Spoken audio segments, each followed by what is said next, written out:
കേൾക്കാമോ? കേൾക്കാം സൈദ് മാഷെ, കേൾക്കാം. ഓക്കെ. അപ്പം നമ്മുടെ മുഖ്യ അതിഥിയായി എത്തിയിട്ടുള്ള നമ്മളെ വിഷയം അവതരിപ്പിക്കുന്ന റീന മേഡം, അതുപോലെ തന്നെ ഈ ചടങ്ങിൽ സ്വാഗതം ആശംസിച്ചിട്ടുള്ള നമ്മുടെ അൻസാർ യൂത്ത് ഫോറത്തിന്റെ ഭാരവാഹിയാണ്. അതുപോലെ തന്നെ യൂത്ത് ഫോറത്തിന്റെ മറ്റ് ഭാരവാഹികൾ ഇവിടെ ഉണ്ട്. നമ്മുടെ രാജേഷ് ഉണ്ട്, വിനോദ് ഉണ്ട്. വിനോദേട്ടൻ 1 മിനിറ്റ് തുടങ്ങല്ല എന്ന് പറയുന്നുണ്ട്. റെക്കോർഡിങ്ങിന് വീണ്ടും റെക്കോർഡിങ് സ്റ്റാർട്ട് ആകുന്ന സമയത്ത് ഇവിടുന്ന് ഓട്ടോമാറ്റിക് എനിക്ക് ഇപ്പൊ 4-5 പ്രാവശ്യം ഓട്ടോമാറ്റിക് ലെഫ്റ്റ് ആയി പോകുന്ന സിറ്റുവേഷൻ വന്നു. ഒറ്റ തവണ ഒന്ന് ട്രൈ ചെയ്യട്ടെ. എന്തോ ഒരു ടെക്നിക്കൽ പ്രോബ്ലം ആണ്. റെക്കോർഡിംഗ് കൊടുക്കുന്നത് പക്ഷെ വീണ്ടും അത് ഓഫായി പോവാണ്.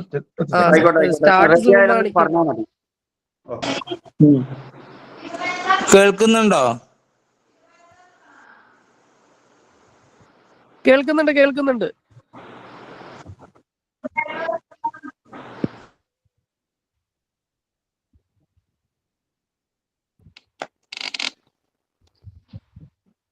ഞാൻ സംസാരിക്കാനായൊന്ന് പറയണേ.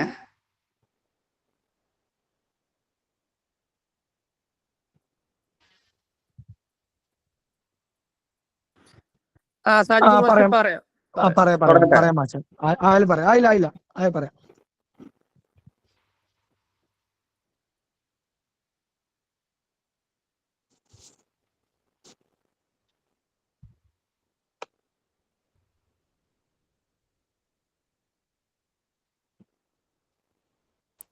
മാഷെ കുഴപ്പമില്ല. ഓക്കെ, കണ്ടിന്യൂ ചെയ്തോളൂ. പറഞ്ഞോട്ടെ. ഓക്കെ. അപ്പൊ നമ്മുടെ അതിഥിയായിട്ട് എത്തിയിട്ടുള്ള നമ്മുടെ റീന മേഡം, യൂത്ത് ഫോറത്തിന്റെ ഭാരവാഹികളായിട്ടുള്ള രാജേഷ് ഉണ്ട്, വിനോദ് ഉണ്ട്, സ്വാഗതം ആശംസിച്ച അൻസാർ ഉണ്ട്, അതുപോലെ തന്നെ പ്രിയപ്പെട്ട നമ്മുടെ KFBന്റെ കുടുംബാംഗങ്ങളെ. വലിയൊരു ആമുഖ പ്രഭാഷണത്തിന് വേണ്ടിയുള്ള ഒരു സമയം ഇല്ല, എനിക്കറിയാം. പിന്നെ അത് മാത്രമല്ല, നമ്മുടെ രാജേഷ് ഉൾപ്പെടെയുള്ള ആൾ പറഞ്ഞിട്ടുണ്ട്, ഇതിന്റെ സമയപരിമിതി എല്ലാം പറഞ്ഞിട്ടുണ്ട്. എന്നാൽ കുറച്ച് ജസ്റ്റ് കാര്യങ്ങളൊക്കെ ഒന്ന് പറയാം. Okay. Youth forum Kerala federation of the ബ്ലൈൻഡിന്റെ കീഴിലുള്ള ഒരു ഫോറം അല്ലെങ്കിൽ ഒരു പോഷക സംഘടന പോലെ പ്രവർത്തിക്കുന്ന യൂത്ത് ഫോറം ഇതുപോലെയുള്ള ഒരുപാട് പ്രോഗ്രാമുകൾ നടത്തി വരുന്നുണ്ട്. കാഴ്ചയില്ലാത്തവരെ ശാക്തീകരിക്കുക എന്ന് തന്നെയാണ് യൂത്ത് ഫോറം ചെയ്തുകൊണ്ടിരിക്കുന്നത്. Agora seminar 7ാം ലക്കമാണ്. അത് ഉൾപ്പെടെയുള്ള നിരവധി കാര്യങ്ങൾ യൂത്ത് ഫോറം ചെയ്തിട്ടുണ്ട്. ഫെഡറേഷൻ ഓഫ് ദി ബ്ലൈൻഡ് 1967 രൂപീകരിക്കുമ്പോൾ നമുക്ക് 3 ലക്ഷ്യമായിരുന്നു. ഒന്ന് റീഹാബിലിറ്റേഷൻ, ഒന്ന് വിദ്യാഭ്യാസം, അതുപോലെ തന്നെ സാമ്പത്തികം. അത് കാലാകാലങ്ങളിൽ ഉണ്ടാകുന്ന മാറ്റങ്ങൾക്കനുസരിച്ച് നമ്മൾ ശാക്തീകരണത്തിന്റെ രീതി മാറിക്കൊണ്ടിരിക്കും. അതിൻ്റെ ഒരു ഭാഗം തന്നെയാണ് നമ്മൾ ഇപ്പോൾ നടന്നുകൊണ്ടിരിക്കുന്ന വെബിനാർ. എയ്ഡഡ് സ്കൂൾ മേഖലയും മറ്റു തൊഴിലൊക്കെ ബന്ധപ്പെട്ടിട്ടുള്ള കാര്യങ്ങൾ. നമുക്ക് 67 സംഘടന രൂപീകരിക്കുമ്പോൾ നമ്മൾ ഏറ്റവും പ്രധാനപ്പെട്ട പ്രശ്നം റീഹാബിലിറ്റേഷന്റെ പ്രശ്നമാണ്. വീട്ടിൽ നിന്ന് പുറത്ത് ഇറങ്ങാൻ കഴിയാത്ത ആളുകളെ പുനരധിവസിപ്പിക്കുക എന്നുള്ളതാണ്. കോഴിക്കോടും അതുപോലെ തന്നെ എറണാകുളം ഉൾപ്പെടെയുള്ള സെന്ററുകൾ സ്ഥാപിച്ച് അവരെ ശാക്തീകരിച്ചു കൊണ്ടുവരികയാണ്. വിദ്യാഭ്യാസ മേഖലയിൽ നമ്മുടെ സ്കൂളിന്റെ എണ്ണം വളരെ പരിമിതമാണ്. 2 സർക്കാർ സ്കൂളുകളേ ഉള്ളൂ. ഇപ്പം നമ്മുടെ ഫെഡറേഷന്റെ കീഴിൽ 2 സ്കൂളുണ്ട്, ഒരുപാട് എയ്ഡഡ് സ്കൂളുകളും വന്നു കഴിഞ്ഞു. തൊഴിലിന്റെ കാര്യം വന്ന് കാര്യമായിട്ട് നമുക്ക് ബ്ലൈൻഡ് സ്കൂളുള്ള നിയമനം മാത്രമേ ഉള്ളൂ. പിന്നീട് നമ്മൾ ഘട്ടം ഘട്ടമായി ഇടപെടലും സമരങ്ങളൊക്കെ നടത്തി ഇപ്പം നമ്മൾ തൊഴിലും നമുക്ക് വേണ്ടത്ര സാധ്യമാക്കി. അതിൻ്റെ ഭാഗമായി ഏറ്റവും അവസാനമാണ് നമ്മുടെ എയ്ഡഡ് മേഖലയിലുള്ള നിയമനം. എയ്ഡഡ് മേഖലയിലെ നിയമനം എന്ന് വെച്ചാൽ പറയുകയാണെങ്കിൽ യൂത്ത് ഫോറത്തിന്റെ ഇടപെടലുണ്ട്, സംഘടനയുടെ ഇടപെടലുണ്ട്. അതിൻ്റെ ഒക്കെ ഒരു ഫലമായിട്ടാണ് ചെറുപ്പക്കാരായ നമ്മളെ പോലെയുള്ള ഒരുപാട് ആളുകൾക്ക് ഈ മേഖലയിൽ ജോലി ചെയ്യാനുള്ള ഒരു അവസരം കിട്ടിയത്. വലിയൊരു കാര്യമാണ്. നമുക്കറിയാം യൂത്ത് ഫോറത്തെ നമ്മളെ എത്രമാത്രം കടപ്പെട്ടിരിക്കുന്നു. അതുപോലെ തന്നെയാണ് അതിൻ്റെ ഒരു മാതൃസംഘടന എന്ന് പറയുന്നത് പോലെ തന്നെ കേരള ഫെഡറേഷൻ ഓഫ് ദി ബ്ലൈൻഡിനോടും നമ്മളെ കാണിക്കേണ്ടത്. നമ്മളൊരു ജീവവായുവാണ് Kerala federation of the blind എന്ന് പല വേദിയിലും നമ്മളെ നേതാക്കന്മാർ സംസാരിച്ചുകൊണ്ടിരിക്കുന്നത്. ആരെങ്കിലും ശ്രദ്ധിച്ചിട്ടുണ്ടാവോ ഇങ്ങനെ എന്തുകൊണ്ടാണ് നമ്മൾ ജീവവായു എന്ന് പറയാൻ കാരണം? നമുക്കറിയാം, രാവിലെ എഴുന്നേറ്റ് കഴിഞ്ഞാൽ രാത്രി ഉറങ്ങുന്നത് വരെയുള്ള ഓരോ ഘട്ടം പരിശോധിക്കുമ്പോഴും Kerala federation of the blind എന്ന മഹത്തായ പ്രസ്ഥാനത്തിന്റെ സ്വാധീനമുണ്ട്. നമുക്കറിയാം, രാവിലെ പത്രം വായിക്കുന്നു, പത്രം വായിക്കാത്ത ആരുമില്ല. ഈ പത്രം നമ്മൾ ഓൺലൈനിൽ വായിക്കുന്നു, കാഴ്ചാപത്രം വായിക്കുന്നു. 4, 5, 6 വർഷങ്ങൾക്ക് മുമ്പ് യൂത്ത് ഫോറത്തിന്റെ ഇടപെടൽ കൊണ്ട് തന്നെയാണ് നമുക്ക് ആ കാഴ്ചാപത്രം ആ രീതിയിൽ വായിക്കാൻ കഴിഞ്ഞത്.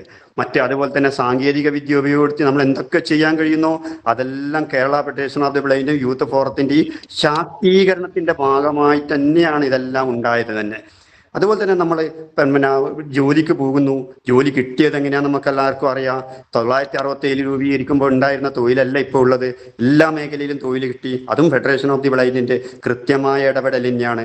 നമുക്ക് അതുപോലെ തന്നെ വാഹനങ്ങളിൽ കയറുമ്പോൾ PSC പരീക്ഷ എഴുതുന്നു, ജോലി കിട്ടുന്നു. കാഴ്ചയില്ലാത്തവർ എവിടെയൊക്കെ ഇടപെടുന്നുണ്ടോ അവിടെ എല്ലാം തന്നെ ഫെഡറേഷൻ ഓഫ് ദി ബ്ലൈൻഡിന്റെ ഒരു സ്വാധീനം ഉള്ളത് കൊണ്ട് തന്നെയാണ് നമ്മളെ ജീവവായു എന്ന് പറയാൻ കാരണം. പക്ഷെ നമ്മളെ ഈ ഒരു മഹത്തായ പ്രസ്ഥാനത്തിനെ ഓർമ്മിക്കണം എന്നാണ് ഈ ചെറിയ സമയത്തിൽ എനിക്ക് തരാൻ പറ്റുള്ളൂ. കാരണം വെച്ചാൽ ഈ സംസ്ഥാന സമ്മേളനം കാസർഗോഡ് നടന്നു. ഈ സംസ്ഥാന സമ്മേളനത്തിൽ നമുക്ക് 7 മേഖലയിൽ ജോലി കിട്ടിയ എത്ര ആളുകൾ വന്നു എന്ന് നമ്മൾ നെഞ്ഞിന് കൈവച്ചെന്ന് ആലോചിച്ച് നോക്കണം. കുറച്ച് പേര് വന്നിട്ടുണ്ട്, ഇല്ല എന്ന് പറയുന്നില്ല. എന്നാൽ ഒരുപാട് ആളുകൾ വന്നിട്ടില്ല. നമ്മളെ ഈ സംഘടനയോട് കാണിക്കേണ്ട സ്നേഹം സംഘടനയുടെ പരിപാടിയിലും സംഘടനയുടെ മീറ്റിങ്ങിലും ജനറൽ ബോഡിയിലും പങ്കെടുക്കുക. ശ്രീനാരായണ ഗുരു പറഞ്ഞിട്ടുണ്ട്, വിദ്യ കൊണ്ട് പ്രബുദ്ധരാകുക, സംഘടന കൊണ്ട് ശക്തരാകുവാണ്. ഈ പ്രസ്ഥാനം നിലനിൽക്കണം. ഈ പ്രസ്ഥാനം നിലനിന്നാൽ മാത്രമേ നമുക്കും നിലനിൽക്കാൻ കഴിയുകയുള്ളൂ. കാരണം നമുക്ക് ശേഷം ആളുകൾ വരാനുണ്ട്, അവർക്കും തൊഴിൽ മേഖലയിൽ പോകാനുണ്ട്, അതിൽ ഇടപെടാനുണ്ട്, നമ്മളെ തൊഴിൽ സുരക്ഷിതത്വം കിട്ടാനുണ്ട്. ഇതിനെല്ലാം ഫെഡറേഷൻ ഓഫ് ദി ബ്ലൈൻഡ് തന്നെ നിലനിൽക്കണം. അതുകൊണ്ട് തന്നെ ഫെഡറേഷൻ ഓഫ് ദി ബ്ലൈൻഡിനെ യൂത്ത് ഫോറത്തെ കാണുന്നു, അതേപോലെ തന്നെ ഫെഡറേഷൻ ഓഫ് ദി ബ്ലൈൻഡിനെയും കാണുക, നമ്മളുടെ പരിപാടിയിൽ പങ്കെടുക്കുക, സംഘടനയെ ശക്തിപ്പെടുത്തുക എന്ന് തന്നെയാണ് ഈ അവസരത്തിൽ ചെറുപ്പക്കാരായ യൂത്ത് ഫോറത്തിന്റെ ആളുകളോട് എനിക്ക് പറയാനുള്ളത്. സമയപരിമിതി കൊണ്ട് എൻ്റെ ഈ ആമുഖ പ്രഭാഷണം അവസാനിപ്പിക്കുകയാണ്. Thank you. വളരെ നന്ദി സാർ.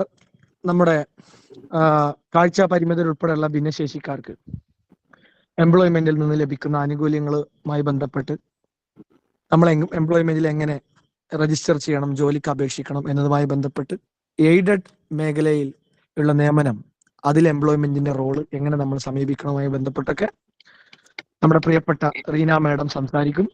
അതിനുവേണ്ടി മാഡത്തെ വളരെ സ്നേഹത്തോടു കൂടി സ്വാഗതം ചെയ്യുന്നു. നിങ്ങളെല്ലാവരും, ഇനി ഒരുപാട് പേര് ജോയിൻ ചെയ്തുകൊണ്ടിരിക്കുന്നുണ്ട്, നിങ്ങളെല്ലാവരും ഒന്ന് മ്യൂട്ട് ചെയ്ത് ശബ്ദം ഡിസ്റ്റർബൻസ് ഉണ്ടാക്കാതെ ഇരിക്കണമെന്ന് ആമുഖമായി ഒരിക്കൽ കൂടി അഭ്യർത്ഥിച്ചുകൊണ്ട് റീന മാഡത്തെ ഈ പരിപാടിക്ക് നമ്മളുമായി സംവദിക്കുന്നതിന് ക്ഷണിക്കുന്നു. Good morning. അപ്പം കേരള ഫെഡറേഷൻ ഫോർ ബ്ലൈൻഡിന്റെ ഈ ഒരു പരിപാടിയിലേക്ക് എന്നെ ഇൻവൈറ്റ് ചെയ്ത അൻസാറിന് ആദ്യം തന്നെ എൻ്റെ നന്ദി ഞാൻ അറിയിക്കുന്നു. അതുപോലെ തന്നെ ഇതിൽ ഈ പരിപാടിയില് ഭാഗമായ Sajith sir, Rajesh sir, Vinod sir ഇവരോടൊക്കെ എൻ്റെ നന്ദി അറിയിക്കുന്നു. നിങ്ങൾ ഇവിടെ പറഞ്ഞതുപോലെ ഇങ്ങനെ ഒരു സംഘടനയുടെ പ്രവർത്തനങ്ങളും അത് ഇന്നത്തെ ആനുകൂല്യം നേടിയെടുക്കാനുണ്ടായ ആ പ്രവർത്തനത്തിന്റെ മികവും ഒക്കെ ഞാൻ മനസ്സിലാക്കിയിരിക്കുന്നു. അതിലൊരു ഭാഗമാകാൻ കഴിഞ്ഞതിന് ഞാൻ വളരെ അധികം സന്തോഷിക്കുന്നുണ്ട്. എന്നാൽ കഴിയുന്ന സഹായം ഞാൻ ഇനിയും ചെയ്യാം. എനിക്ക് എന്തെങ്കിലും സഹായം ചെയ്യാൻ പറ്റുമെങ്കിൽ നിങ്ങൾ എന്നെ സമീപിക്കുക, അത് ഞാൻ ഇനിയും ചെയ്യാം. എന്നാലാവുന്ന ഞാൻ ചെയ്യാം. ഞാൻ ഒരുപാട് പരിപാടിയിൽ പങ്കെടുത്തിട്ടുണ്ട്. ഞാൻ ഈ KFBയിൽ ആദ്യമായിട്ടാണെന്ന് തോന്നുന്നു പങ്കെടുക്കുന്നത്. പരിവാർ അങ്ങനെ ഒരുപാട് സംഘടനകൾ അവിടെ ഉണ്ടായിരുന്നു കോഴിക്കോട്. അതിനൊക്കെ ഞാൻ ഇങ്ങനെ ആവാറുണ്ട്. ഞാൻ ഒന്നും നിരസിക്കാറില്ല. അങ്ങനെ അവസരങ്ങൾ വന്നിട്ടുണ്ടെങ്കിൽ ഞാൻ സഹായിക്കാറുണ്ട്, നിരസിക്കാറില്ല. ക്ലാസ് എടുത്തിട്ടുണ്ട്. ഇങ്ങനെ ഒരു അവസരം തന്നതിൽ ഞാൻ ആദ്യം തന്നെ അൻസാറിനോട് നന്ദി പറയുന്നു. അൻസാർ കുറെ മുമ്പേ പറഞ്ഞതായിരുന്നു. അന്ന് എനിക്ക് പേഴ്സണലായിട്ട് കുറെ തിരക്ക് വന്നത് കാരണമാണ് ഞാൻ ഇത്ര ലേറ്റ് ആയിപ്പോൾ. അതിനോട് എല്ലാവരോടും സോറി പറയുന്നു. ഞാൻ അധികം സമയം കളയുന്നില്ല, നേരിട്ട് ക്ലാസ്സിലേക്ക് കടക്കാണ്. അപ്പം നമ്മൾ ജോലി അല്ലെങ്കിൽ സർക്കാർ ജോലി എന്ന് കേൾക്കുമ്പോൾ തന്നെ നമ്മൾ ആദ്യമായിട്ട് നമ്മുടെ മനസ്സിൽ വരിക ഒന്ന് PSC അല്ലെ, രണ്ടാമത് നമുക്ക് മനസ്സിൽ വരിക എംപ്ലോയ്മെന്റ്.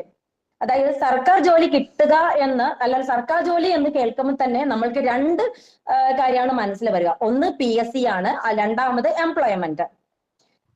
ഈ എംപ്ലോയ്മെന്റിൽ രജിസ്റ്റർ ചെയ്യണമെങ്കിൽ അതിന് ചില മാനദണ്ഡങ്ങളൊക്കെ ഉണ്ട്. എല്ലാവർക്കും SLC പാസ്സാവണം എന്നാണ് എല്ലാവരുടെയും ധാരണ അല്ലെ.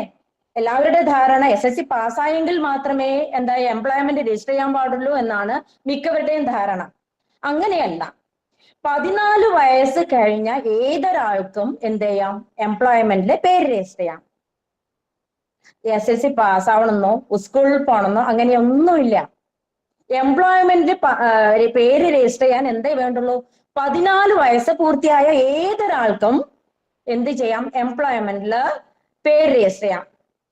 സംശയം ഉണ്ടെങ്കിൽ അൻസാറേ, കേൾക്കുന്നുണ്ടോ അൻസാർ? മാഡം മാഡം കേൾക്കാൻ കേൾക്കുന്നുണ്ട്. ഇതിന്റെ ഇടയിൽ എന്തെങ്കിലും സംശയം ഉണ്ടെങ്കിൽ അപ്പൊ തന്നെ ചോദിക്കാം കേട്ടോ. എനിക്കതൊരു ഡിസ്റ്റർബൻസ് ഒന്നും ആവില്ല. ഇല്ല. അല്ല, എന്തെങ്കിലും സംശയമോ എന്തെങ്കിലും പറയുന്നതിന് എന്തെങ്കിലും ഒരു സംശയം ഉണ്ടെങ്കിൽ നിങ്ങളിൽ ഒരാളായിട്ട് കണ്ടുകൊണ്ട് അപ്പോൾ തന്നെ സംശയങ്ങൾ ചോദിക്കാം കേട്ടോ. നമ്മൾ എന്താ അങ്ങനെ പറഞ്ഞു വെച്ചാല് എല്ലാരും കൂടി ഒരുമിച്ച് അൺമ്യൂട്ട് ആക്കുമ്പോഴുള്ള ബുദ്ധിമുട്ട് ഒഴിവാക്കാനാണ് ലാസ്റ്റ്. അങ്ങനെയാണോ? അങ്ങനെയാണെങ്കിൽ എല്ലാവരും ശ്രദ്ധിക്കേണ്ട കാര്യം, സംശയം വരുന്ന ഭാഗം നോട്ട് ചെയ്ത് വെക്കുക. അവസാനം എല്ലാവർക്കും അവസരം തരാം കേട്ടോ. ഓക്കെ. അങ്ങനെ നമ്മൾ വീണ്ടും ക്ലാസ്സിലേക്ക് കടക്കുകയാണ്. 14 വയസ്സ് പൂർത്തിയായ ഏതൊരാൾക്കും എന്ത് ചെയ്യാം? എംപ്ലോയ്മെന്റ് രജിസ്റ്റർ ചെയ്യാം. സ്കൂളിൽ പോകണം എന്നില്ല. പക്ഷെ ജനന തീയതി തെളിയിക്കാനുള്ള ഒരു ഉപാധി വേണം. അതിനെന്ത് വേണം? ബർത്ത് സർട്ടിഫിക്കറ്റ് വേണം. അതായത് ബർത്ത് സർട്ടിഫിക്കറ്റ് ഉണ്ടെങ്കിൽ നമുക്ക് എന്ത് ചെയ്യാം? എംപ്ലോയ്മെന്റിലെ പേര് രജിസ്റ്റർ ചെയ്യാം. പ്ലസ് 14 വയസ്സ് പൂർത്തിയാവണം. സ്കൂളിൽ പോകണമെന്നോ 10ാം ക്ലാസ് പാസ്സാവണമെന്നോ ഒന്നുമില്ല. അവരുടെ ജനന തീയതി പ്രൂഫ് ചെയ്യാം ഒരു ഇത് വേണം. അതായത് ആധാർ കാർഡോ ഇലക്ഷൻ ID കാർഡോ അതൊന്നും പാടില്ല. ബർത്ത് സർട്ടിഫിക്കറ്റ് തന്നെ വേണം. അതിനും ചെറിയ ക്ലോസ് ഉണ്ട്, അത് ഞാൻ പിന്നീട് പറയാം. പക്ഷെ ഈ 14 വയസ്സ് പൂർത്തിയായ ഏതൊരാൾക്കും പേര് രജിസ്റ്റർ ചെയ്യാം എന്ന് പറയുന്നുണ്ടെങ്കിലും പക്ഷെ അതിനുശേഷം പഠിക്കാൻ പാടില്ല എന്നൊരു ഉപാധിയുണ്ട്. അതായത് 14 വയസ്സ് പൂർത്തിയാവുന്ന ഏതൊരാൾക്കും എംപ്ലോയ്മെന്റ് പേര് രജിസ്റ്റർ ചെയ്യാം എന്ന് പറയുമെങ്കിലും 14 വയസ്സ് കഴിഞ്ഞ ഒരാൾക്ക് SSC പാസ്സാവുന്നുണ്ടെങ്കിൽ അയാൾ ഒന്നുകിൽ SSC പാസ്സാവുന്ന മുറയ്ക്കോ അല്ലെങ്കിൽ SSC ഫെയിൽ ആവുന്ന മുറയ്ക്കോ അല്ലെങ്കിൽ 14 വയസ്സ്, ഇതാണ് അതിന്റെ ക്ലാസ്. മനസ്സിലാവുന്നുണ്ടോ? ഒന്നുകിൽ ഒരു വ്യക്തി 14 വയസ്സ് പൂർത്തിയാവുക, അല്ലെങ്കിൽ അദ്ദേഹം SSC പരീക്ഷ എഴുതിട്ട് തോക്കുക അല്ലെങ്കിൽ പാസ്സാവുക. ഇതാണ് ആ ക്ലാസ്. ഈ 3 ഓപ്ഷൻ ഉണ്ടെങ്കിൽ അവർക്ക് എംപ്ലോയ്മെന്റ് രജിസ്റ്റർ ചെയ്യാം. ഒന്നുകിൽ 14 വയസ്സ് പൂർത്തിയാവുക, അല്ലെങ്കിൽ SSC പരീക്ഷ എഴുതി തോൽക്കുകയോ പാസ്സാവുകയോ ചെയ്യാം. ഇതാണ് എംപ്ലോയ്മെന്റ് എക്സ്ചേഞ്ചിൽ രജിസ്റ്റർ ചെയ്യാനുള്ള മാർഗം. ഇങ്ങനെ പറയാൻ കാരണം എന്ന് വെച്ചാല് നമ്മൾക്ക് എംപ്ലോയ്മെന്റ് എക്സ്ചേഞ്ചിൽ മാക്സിമം വരുന്ന ഒഴിവുകൾ, സ്ഥിരം ഒഴിവുകൾ വരുന്നത് എയ്ഡഡ് സ്കൂൾ അവിടെ നിൽക്കട്ടെ, മാക്സിമം ഒഴിവ് വരുന്നത് part time sweeper, hospital attendant എന്ന ഒഴിവുകളാണ് സാധാരണ രീതിയിൽ ടീച്ചേഴ്സ് അല്ലാണ്ട് സ്ഥിരം ഒഴിവ് വരുന്നത്. ഇതിൽ സീനിയോറിറ്റി എന്ന് പറഞ്ഞാൽ SLCക്ക് ബിലോ ഉള്ള സീനിയോറിറ്റിയാണ്. അത് 10ാം ക്ലാസ്സിന് ബിലോ ഉള്ള സീനിയോറിറ്റി ആണ് അതിന്റെ സീനിയോറിറ്റി വരിക. അപ്പൊ അത് എന്ന് വെച്ചാല് ഒന്നെങ്കിൽ 10ാം ക്ലാസ് ചേർത്ത സീനിയോറിറ്റി, അല്ലെങ്കിൽ ബിലോ 10 സീനിയോറിറ്റി, അല്ലെങ്കിൽ 14 വയസ്സ് പൂർത്തിയാവുന്ന സീനിയോറിറ്റിയാണ് ഒരാളുടെ സ്ഥിരം ഒഴിവിന് പരിഗണിക്കുന്ന സീനിയോറിറ്റി. അതാണ് ഇങ്ങനെ ഒരു ക്ലോസ് വെക്കാൻ കാരണം. ഒന്നെങ്കിൽ 14 വയസ്സ് പൂർത്തിയാവുക, അല്ലെങ്കിൽ SLC പാസ് ഓർ ഫെയിൽ. അതാണ് ഒരാളുടെ പാർട്ട് ടൈം സ്വീപ്പറോ അല്ലെങ്കിൽ ഫുൾ ഹോസ്പിറ്റൽ അറ്റൻഡോ ജോലിക്ക് വേണ്ടിയുള്ള സീനിയോറിറ്റി. അപ്പൊ ഈ മൂന്ന് യോഗ്യതയുള്ള ആൾക്കാർ ഒന്നുകിൽ 14 വയസ്സാവാം, അല്ലെങ്കിൽ SLC പാസോ ഫെയിലോ ആവുന്ന ആ സീനിയോറിറ്റി വെച്ചിട്ട് ഒരാൾക്ക് എന്ത് ചെയ്യാം? എംപ്ലോയ്മെന്റിൽ രജിസ്റ്റർ ചെയ്യാം. ഇത് സാധാരണ നോർമൽ കണ്ടീഷനാണ് ഞാൻ പറയുന്നത്. ടീച്ചേഴ്സിന്റെ ഇതുമായിട്ട് ബന്ധപ്പെട്ടിട്ടില്ല. ഇത് ടീച്ചേഴ്സിന് മാത്രം കോൺസെൻട്രേറ്റ് ചെയ്ത് പിന്നെ പറയാം. കാരണം എന്ന് വെച്ചാൽ ഇപ്പം അധ്യാപിക യോഗ്യതയുള്ള വിദ്യാർത്ഥികളും അല്ലാത്തവരും ഉണ്ടാവുമല്ലോ നമ്മളുടെ ഇടയിൽ. അപ്പൊ അതും കൂടെ മെൻഷൻ ചെയ്ത് പോയാൽ എല്ലാവർക്കും ഉപകരിക്കത്തക്ക രീതിയിലുള്ള ക്ലാസ് ആയിരിക്കാം എന്ന രീതിയിലാണ് ഇങ്ങനെ എല്ലാവർക്കും മെൻഷൻ ചെയ്തുകൊണ്ട് പറയുന്നത്. എന്ന് മാത്രമല്ല, ഈ എംപ്ലോയ്മെന്റ് എക്സ്ചേഞ്ച് രജിസ്റ്റർ ചെയ്യുമ്പോൾ സീനിയോറിറ്റിക്കാണ് പ്രാധാന്യം.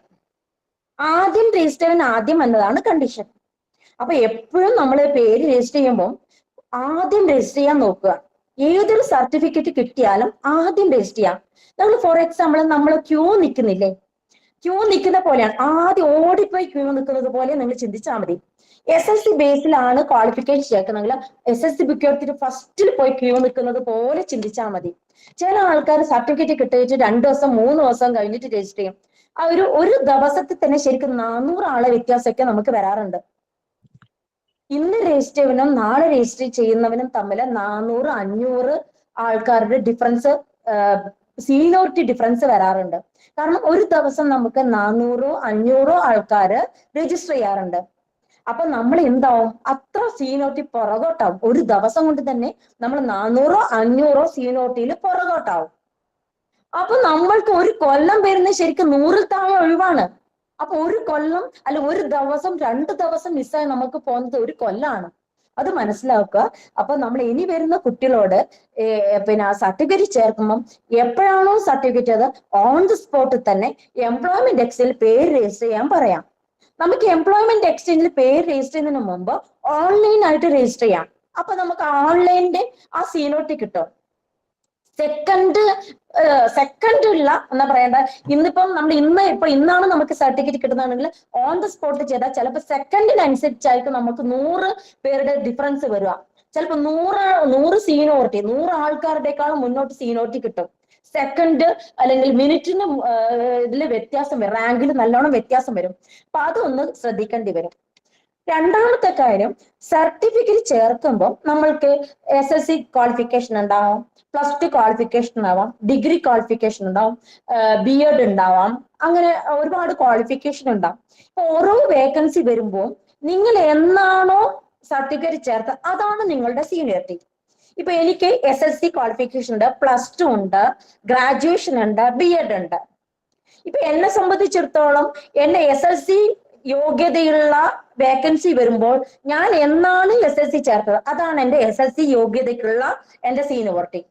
നേരെ മറിച്ചിട്ട് +2 യോഗ്യതയുള്ള വേക്കൻസി വരുമ്പോൾ ഞാൻ എന്നാണോ +2 ചേർത്തത് അതാണ് എന്റെ സീനിയോറിറ്റി. ഇനി ഗ്രാജുവേഷൻ ലെവലുള്ള വേക്കൻസി വരുമ്പോൾ ഞാൻ എന്നാണോ ഗ്രാജുവേഷൻ ചേർത്തത് അതാണ് എന്റെ സീനിയോറിറ്റി. അപ്പൊ നിങ്ങൾക്ക് സർട്ടിഫിക്കറ്റ് ചേർക്കുന്നതിന്റെ പ്രാധാന്യം മനസ്സിലാവുന്നുണ്ടല്ലോ. ഇനി PG കഴിഞ്ഞ ഒരാള് എന്നാണോ PG ചേർത്തത് അതാണ് അദ്ദേഹത്തിന്റെ PGയുടെ സീനിയോറിറ്റി. PG ഒഴിവുകൾക്ക് വരുമ്പോൾ എന്നാണോ അദ്ദേഹം PG ചേർത്തിരിക്കുന്നത് അതാണ് അദ്ദേഹത്തിന്റെ സീനിയോറിറ്റി. ഇനി 2 ക്വാളിഫിക്കേഷനിലെ ഒഴിവുകളാണെങ്കിൽ ഇപ്പൊ SSC + കമ്പ്യൂട്ടർ അങ്ങനെ ഒരുപാട് വേക്കൻസി വരാറുണ്ട്. SSC + കമ്പ്യൂട്ടർ യോഗ്യതയുള്ള ആൾക്കാര് അങ്ങനെ SSC + കമ്പ്യൂട്ടർ എന്ന് പറയുമ്പോൾ അതിൽ നിന്ന് അവസാനം ചേർത്ത 2 ക്വാളിഫിക്കേഷൻ അല്ലെങ്കിൽ 2 യോഗ്യതയുള്ള ഒഴിവുകൾ വരുമ്പോൾ അവസാനമായി ചേർത്ത യോഗ്യത എന്താണോ അതാണ് അയാളുടെ സീനിയോറിറ്റി. PSCയിൽ അങ്ങനെ തന്നെയാണ്, അത് എല്ലാവർക്കും അറിയാവുന്ന കാര്യമാണ്. ഇനിയിപ്പോ BCom + കമ്പ്യൂട്ടർ എന്ന ഒഴിവ് ബാങ്കിലേക്ക് BCom കോർപ്പറേഷൻ വിത്ത് കമ്പ്യൂട്ടർ ആണ് ബാങ്കിലേക്ക് വരിക. അപ്പൊ BCom കഴിഞ്ഞിട്ട് + കമ്പ്യൂട്ടർ ഉണ്ടെങ്കിൽ ഏതാണോ അവസാനം ചേർത്തത് അതാണ് അദ്ദേഹത്തിന്റെ ബാങ്കിലേക്കുള്ള ക്വാളിഫിക്കേഷനുള്ള സീനിയോറിറ്റി. അപ്പൊ നമ്മള് എപ്പോഴും എന്ത് ചെയ്യാം, എല്ലാ സർട്ടിഫിക്കറ്റും കിട്ടുമ്പോൾ പോയിട്ട് അപ്പൊ തന്നെ ചേർക്കുക. ഇപ്പൊ അധികം ആൾക്കാരും കമ്പ്യൂട്ടർ കോഴ്സ് ഓൾറെഡി ചെയ്തു വെച്ചിട്ടുണ്ടാവും, പക്ഷെ അത് കൊണ്ടുപോയി എംപ്ലോയ്മെന്റ് രജിസ്റ്റർ ചെയ്യില്ല. BCom കോർപ്പറേഷൻ ചേർത്തിട്ട് കുറെ കൊല്ലം കഴിഞ്ഞിട്ടാണ് ഈ കമ്പ്യൂട്ടർ ചേർക്കുക.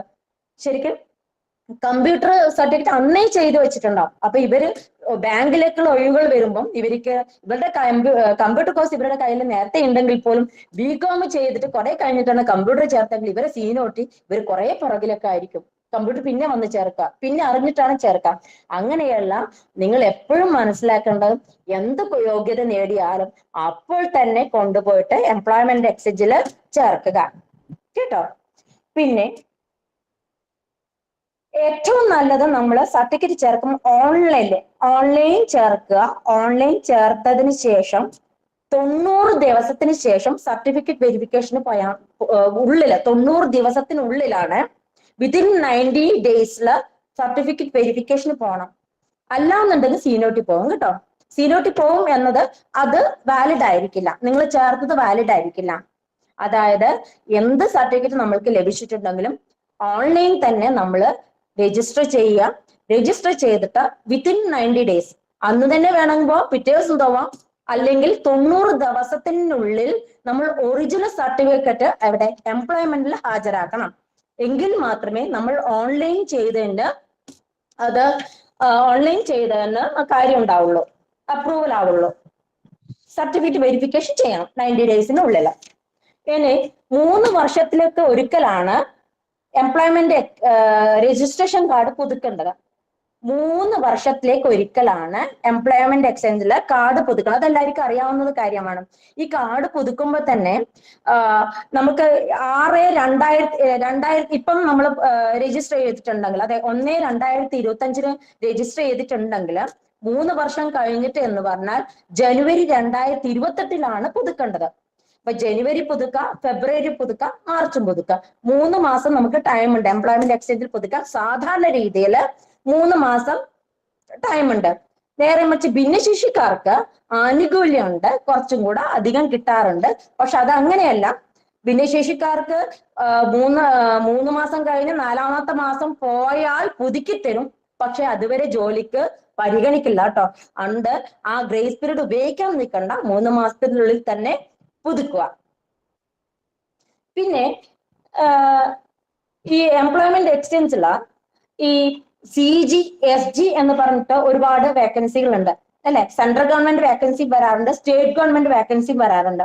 അപ്പൊ നമ്മള് ഈ എംപ്ലോയ്മെന്റ് എക്സ്ചേഞ്ച് പേര് രജിസ്റ്റർ ചെയ്യുമ്പോൾ തന്നെ കാസ്റ്റ് സർട്ടിഫിക്കറ്റും കൂടെ മെൻഷൻ ചെയ്യണം. സ്റ്റേറ്റ് സ്കൂൾ ആണ് എങ്കിൽ കാസ്റ്റ് സർട്ടിഫിക്കറ്റ് ഏകദേശം കാണിക്കാറുണ്ട്. നേരെ മറിച്ച് CBSE അല്ലെങ്കിൽ മറ്റു സ്കൂൾ ആണെങ്കിൽ കാസ്റ്റ് സർട്ടിഫിക്കറ്റ് ഉണ്ടാവാറില്ല. അപ്പൊ ആ സമയത്ത് തന്നെ കാസ്റ്റ് സർട്ടിഫിക്കറ്റ് ചേർത്ത് കഴിഞ്ഞാൽ ആ കാസ്റ്റ് സർട്ടിഫിക്കറ്റിന്റെ ഏജ് റിലാക്സേഷനും റിസർവേഷനും നമ്മൾക്ക് കിട്ടും. PSC പോലെ തന്നെ കാസ്റ്റ് റിസർവേഷനും എംപ്ലോയ്മെന്റ് എക്സ്ചേഞ്ചിൽ ഉണ്ട്. പക്ഷെ PSC പോലെ തന്നെ വേറൊരു വ്യത്യാസം, PSC പോലെ തന്നെ റൊട്ടേഷൻ ഉണ്ടെങ്കിലും എംപ്ലോയ്മെന്റ് എക്സ്ചേഞ്ചില് വേറെ ചെറിയൊരു പ്രത്യേകത ഉണ്ട്. എല്ലാത്തിനും പ്രയോറിറ്റി നോൺ പ്രയോറിറ്റി എന്നുള്ള വ്യത്യാസം ഉണ്ട്. 1 മുതൽ 100 വരെയാണ് റൊട്ടേഷൻ ഉള്ളെങ്കിൽ പോലും അതില് ഓപ്പൺ എന്ന് പറയുമ്പോൾ ഓപ്പൺ ഉണ്ട്, ഓപ്പൺ പ്രയോറിറ്റി ഉണ്ട്. OBC എന്ന് പറഞ്ഞാൽ OBCക്കും ഉണ്ട്, OBC പ്രയോറിറ്റി എന്ന് പറഞ്ഞ കാറ്റഗറി ഉണ്ട്. ഇപ്പൊ SCക്ക് റൊട്ടേഷൻ ഉണ്ടെങ്കിൽ SC കാറ്റഗറിക്ക് ഉണ്ടെങ്കിൽ SC പ്രയോറിറ്റി എന്ന വിഭാഗം കൂടി ഉണ്ട്. എല്ലാത്തിനും പ്രയോറിറ്റി നോൺ പ്രയോറിറ്റി ഉണ്ട്. ഇതെന്താണ് ഈ പ്രയോറിറ്റി നോൺ പ്രയോറിറ്റി? നിങ്ങൾ പിന്നെ PSC റൊട്ടേഷൻ ശ്രദ്ധിച്ചിട്ടുണ്ടാവും അല്ലെ. എല്ലാ കാറ്റഗറിയും PSC പോലെ തന്നെയാണ് എംപ്ലോയ്മെന്റിനും. പക്ഷെ എല്ലാ കാറ്റഗറിക്കും പ്രയോറിറ്റി നോൺ പ്രയോറിറ്റി എന്ന വിഭാഗം കൂടെ എംപ്ലോയ്മെന്റിനുണ്ട്.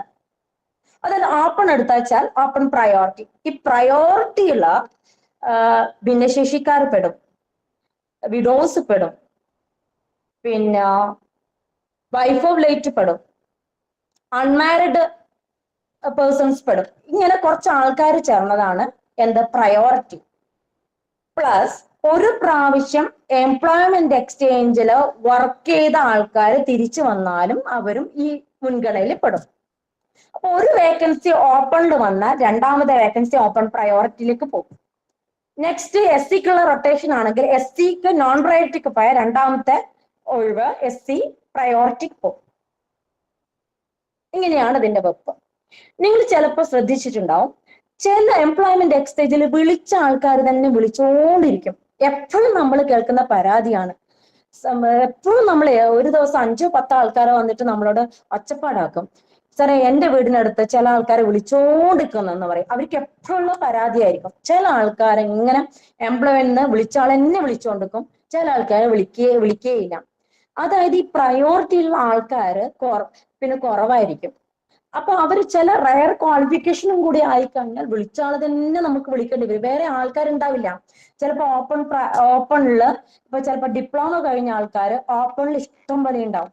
ചിലപ്പോൾ ഓപ്പൺ പ്രയോറിറ്റി ആൾക്കാരുണ്ടാവില്ല, അവർ 4 ആൾക്കാരുണ്ടാവും. ഈ 4 ആൾക്കാർ നമ്മൾ ഈ പ്രയോറിറ്റി വേക്കൻസി വരുമ്പോൾ SCയിലും കൊടുക്കേണ്ടി വരും. അവർ SC കമ്മ്യൂണിറ്റി ആണെങ്കിൽ ഓപ്പൺ പ്രയോറിറ്റിയിലും കൊടുക്കേണ്ടി വരും, SC പ്രയോറിറ്റിയിലും കൊടുക്കേണ്ടി വരും. അപ്പൊ നമ്മൾ ഈ വിളിച്ചവർ തന്നെ വിളിച്ചുകൊണ്ടിരിക്കും. അതാണ് അതിന്റെ ക്ലോസ്. കേരളത്തില് ഒരു എംപ്ലോയ്മെന്റ് എക്സ്ചേഞ്ചിലും സീനിയോറിറ്റി മറികടന്നിട്ടോ അല്ലെങ്കിൽ അവിടെ ഇരിക്കുന്ന നോമിനേറ്റ് ചെയ്യുന്ന ആൾക്കാരുടെ ഇഷ്ടപ്രകാരമോ ഒരിക്കലും നോമിനേറ്റ് ചെയ്യാൻ പറ്റില്ല. ഇതെല്ലാം കമ്പ്യൂട്ടറിൽ ഓൺലൈനായിട്ട് അതിന്റെ റേഷ്യോ പ്രകാരമേ നമുക്ക് നോമിനേറ്റ് ചെയ്യാൻ പാടുള്ളൂ. അത് ഞാൻ ഉറപ്പ് തരിക. ഇനി ആരായിക്കട്ടെ, ഏത് എംപ്ലോയ്മെന്റ് എക്സ്ചേഞ്ച് ആയിക്കട്ടെ, സീനിയോറിറ്റി പ്രകാരമേ ഒരാൾക്ക് നോമിനേറ്റ് ചെയ്യാൻ പറ്റുള്ളൂ കേട്ടോ. ആർക്കും സ്വന്തം ഇഷ്ടപ്രകാരം ഒരാളെ നോമിനേറ്റ് ചെയ്യാൻ പറ്റില്ല. ഈ ഒരുപാട് മാനദണ്ഡങ്ങൾ വെച്ചിട്ട് മാത്രമേ എംപ്ലോയ്മെന്റ് എക്സിൽ നോമിനേറ്റ് ചെയ്യാൻ പാടുള്ളൂ എന്നല്ല പറ്റുള്ളൂ. നിങ്ങൾക്ക് അഥവാ ആരെയെങ്കിലും അങ്ങനെ വഴിവിട്ട് നോമിനേറ്റ് ചെയ്തു എന്ന് തോന്നിക്കഴിഞ്ഞാൽ നിങ്ങൾക്ക് അവരുടെ രജിസ്ട്രേഷൻ നമ്പറോ അല്ലെങ്കിൽ ഡേറ്റ് ഓഫ് ബർത്തോ നോട്ട് ചെയ്തിട്ട് അതാത് എംപ്ലോയ്മെന്റ് എക്സ്ചേഞ്ചിൽ പോയി പറഞ്ഞു കഴിഞ്ഞാൽ എന്തുകൊണ്ട് അവരെ നോമിനേറ്റ് ചെയ്തു റീസൺ അവർ പറഞ്ഞു തരും. നിങ്ങൾക്ക് സംശയം ഉണ്ടെങ്കിൽ അതാത് എംപ്ലോയ്മെന്റ് എക്സ്ചേഞ്ചിൽ പോയാൽ അവർ പറഞ്ഞു തരും. അതിന് തക്കതായ റീസൺ ഉണ്ടാവും. ഞാൻ ഈ പറഞ്ഞ റീസൺ ഉണ്ടാവും. അതുകൊണ്ട് നിങ്ങൾ ധൈര്യമായിട്ട് നിങ്ങൾക്കത് ചോദിക്കാം. എന്തുകൊണ്ട് എന്നെ വിളിച്ചില്ല, എന്തുകൊണ്ട് അദ്ദേഹത്തിനെ വിളിച്ചു എന്ന് ധൈര്യമായിട്ട് ചോദിക്കാം. ഇതൊക്കെ ഓപ്പൺ ആണ് എല്ലാവരുടെ മുമ്പിൽ. നിങ്ങൾക്ക് ഓൺലൈനായിട്ട് എല്ലാം നോക്കാൻ പറ്റും. ഒക്കെ നമുക്ക് വ്യക്തമായിട്ട് ക്ലിയർ ചെയ്ത് തരാൻ പറ്റും കേട്ടോ. പിന്നെ വേറെ എംപ്ലോയ്മെന്റ് എക്സ്ചേഞ്ചിനെ സംബന്ധിച്ചിടത്തോളം ഈ നോമിനേറ്റ് ചെയ്യുന്നതിന് തന്നെ ഒരുപാട് പ്രത്യേകതകളുണ്ട്. താൽക്കാലിക ഇപ്പൊ ഒരുപാട് ആൾക്കാർ വന്നിട്ട് ചോദിക്കും, സാറേ ഇത് താൽക്കാലികമായിട്ടാണ് കാണുന്നത്, ഇത് സ്ഥിരപ്പെടുത്താൻ പറ്റുമോ എന്ന് ചോദിക്കും. ചില വേക്കൻസി ഇപ്പം ഇന്റർവ്യൂ കാർഡ് വന്നാൽ മാഡം ഇത് താൽക്കാലിക വേക്കൻസി, ഇത് സ്ഥിരപ്പെടുത്താം മാഡം എന്ന് ചോദിക്കും. അങ്ങനെയല്ല, താൽക്കാലിക വേക്കൻസി താൽക്കാലികമായിട്ട് തന്നെ റിപ്പോർട്ട് ചെയ്യണം. സ്ഥിരം വേക്കൻസി സ്ഥിരമായിട്ട് തന്നെ റിപ്പോർട്ട് ചെയ്യണം. ഇനി സ്ഥിരപ്പെടുത്താൻ ചാൻസ് ഉള്ള വേക്കൻസി സ്ഥിരപ്പെടുത്താൻ ചാൻസ് ഉണ്ട് എന്ന് തന്നെ അറിയിച്ചുകൊണ്ട് തന്നെ റിപ്പോർട്ട് ചെയ്യണം. അതിന് പ്രത്യേകിച്ച് വേറെ തന്നെ ഫോർമാറ്റ് ഉണ്ട്. കാരണം ഇതിന് ഓരോന്നിനും ഓരോ കണ്ടീഷൻസ് ആണ്. താൽക്കാലികമായി വേക്കൻസി റിപ്പോർട്ട് ചെയ്യേണ്ട അതാത് ജില്ലാ എംപ്ലോയ്മെന്റ് എക്സ്ചേഞ്ചിലാണ്. ഈ ജില്ലാ എംപ്ലോയ്മെന്റ് എക്സ്ചേഞ്ചിലെ താൽക്കാലിക വേക്കൻസി റിപ്പോർട്ട് ചെയ്താൽ അതാത് ജില്ലയിൽ മാത്രമേ സർക്കുലേറ്റ് ചെയ്യുള്ളൂ. നേരെ മറിച്ച് സ്ഥിരം ഒഴിവ് റിപ്പോർട്ട് ചെയ്താൽ ജില്ലാ എംപ്ലോയ്മെന്റ് എക്സ്ചേഞ്ചിൽ അതാത് ജില്ലാ എംപ്ലോയ്മെന്റ് എക്സ്ചേഞ്ചിൽ റിപ്പോർട്ട് ചെയ്താലും ആ ജില്ലാ എംപ്ലോയ്മെന്റ് എക്സ്ചേഞ്ച് ഓരോ റീജിയൻ ആയിട്ട് തിരിച്ചിട്ടുണ്ടാവും. Kozhikode region, Ernakulam region, Thiruvananthapuram region, ഇങ്ങനെ ഓരോ റീജിയൻ ആയിട്ട് തിരിച്ചിട്ടുണ്ടാവും. ആ സ്ഥിരം വേക്കൻസി റീജിയണലിൽ സർക്കുലേറ്റ് ചെയ്യണം. മനസ്സിലാവുന്നുണ്ടോ? ഒന്നും കൂടെ പറയാം. എംപ്ലോയ്മെന്റ് എക്സ്ചേഞ്ചിലെ റിപ്പോർട്ട് ചെയ്യുന്ന വേക്കൻസി മെയിൻലി 3 തരം വേക്കൻസി റിപ്പോർട്ട് ചെയ്യാം. 1 full time temporary, 2 full time സ്ഥിരം, അതായത് ഫുൾ ടൈം താൽക്കാലികം, ഫുൾ ടൈം താൽക്കാലികവും ഫുൾ ടൈം സ്ഥിരവും, പിന്നെ പാർട്ട് ടൈം സ്ഥിരവും. അത് ഫുൾ ടൈം താൽക്കാലികം ജില്ലയിൽ മാത്രം സർക്കുലേറ്റ് ചെയ്യും. 6 മാസത്തേക്കുള്ള താൽക്കാലിക ജോലി. ഇത് 6 മാസത്തേക്കുള്ള താൽക്കാലിക ജോലി അതാത് ജില്ലാ എംപ്ലോയ്മെന്റ് എക്സ്ചേഞ്ചിൽ റിപ്പോർട്ട് ചെയ്യും. അതാത് ജില്ലയിൽ മാത്രം ഉള്ള എംപ്ലോയ്മെന്റ് എക്സ്ചേഞ്ചിൽ ഉള്ള ആൾക്കാർക്ക് അവസരങ്ങൾ നൽകും. ജില്ലയിൽ നിന്ന് പുറത്തു പോവില്ല. ഫുൾ ടൈം സ്ഥിരമാണെങ്കിൽ ഒരു റീജിയൻ ആണ്. Kozhikode region, Ernakulam region, Thiruvananthapuram region, ഇങ്ങനെ 3 റീജിയൻ ഉണ്ട്. ഈ കണ്ണൂർ, കാസർഗോഡ്, കോഴിക്കോട്, വയനാട്, പാലക്കാട്, മലപ്പുറം, ഇതൊക്കെ കോഴിക്കോട് റീജിയൻ. ഈ റീജിയനിൽ മൊത്തം സർക്കുലേറ്റ് ചെയ്തിട്ട് ആ റീജിയനിലുള്ള എല്ലാ എംപ്ലോയ്മെന്റ്സിലെ ഓരോ ആൾക്കാരെ നോമിനേറ്റ് ചെയ്യണമെന്നാണ്. സ്ഥിരം ഒഴിവിന് ഓരോ എംപ്ലോയ്മെന്റ്സ് ഓരോ ആൾക്കാരെ വിടണം. സ്ഥിരം ഒഴിവുകൾക്ക്. മനസ്സിലാവുന്നുണ്ടോ? നേരെ മറിച്ച് താൽക്കാലിക ജോലിക്ക് ജില്ലയില് അതാത് ജില്ലയിൽ നിന്ന് ഉള്ള എംപ്ലോയ്മെന്റ് എക്സ്ചേഞ്ച് വീതിച്ചിട്ട് ഓരോ ഒഴിവിന് 14 പേര് ഇന്റർവ്യൂവിന് ഉണ്ടാവും. അതാത് ജില്ലയിലെ എംപ്ലോയ്മെന്റ് എക്സ്ചേഞ്ച് വീതിച്ചിട്ട് ഓരോ ഒഴിവിന് 14 പേരുണ്ടാവും. 2 ആണെങ്കിൽ 28. അപ്പൊ എണ്ണം കൂടുന്നതനുസരിച്ച് എല്ലാവരും ആൾക്കാരെയൊക്കെ വിളിച്ച് ചോദിക്കും, മാഡം എത്ര ഒഴിവുണ്ട്? ഓരോ ഒഴിവ് 2 ഒഴിവ് 10 ഒഴിവ് എന്ന് പറഞ്ഞാൽ അവർക്ക് സമാധാനം. പക്ഷെ അങ്ങനെയല്ല. ഓരോ ഒഴിവിന് 14 ആണെങ്കിൽ 2 ഒഴിവിന് 28 ആവും. അങ്ങനെ കൂടിപ്പോകും. റേഷ്യോ 1:14 ആണ്. 2 ആകുമ്പോൾ അതിന്റെ ഇരട്ടിയാവും. അങ്ങനെയാണ് വരിക. ഇതാണ് എന്താ പറയണ്ടേ, നമ്മളുടെ നിയമനത്തിന്റെ കണ്ടീഷൻസ്. താൽക്കാലിക വേക്കൻസി, സ്ഥിരം വേക്കൻസി, പാർട്ട് ടൈം. ഈ പാർട്ട് ടൈം സ്ഥിരം എന്ന് വെച്ചാൽ ജില്ലയിൽ മാത്രം സർക്കുലേറ്റ് ചെയ്യും. അത് ഇതേപോലെ തന്നെ 1:14 ആണ്.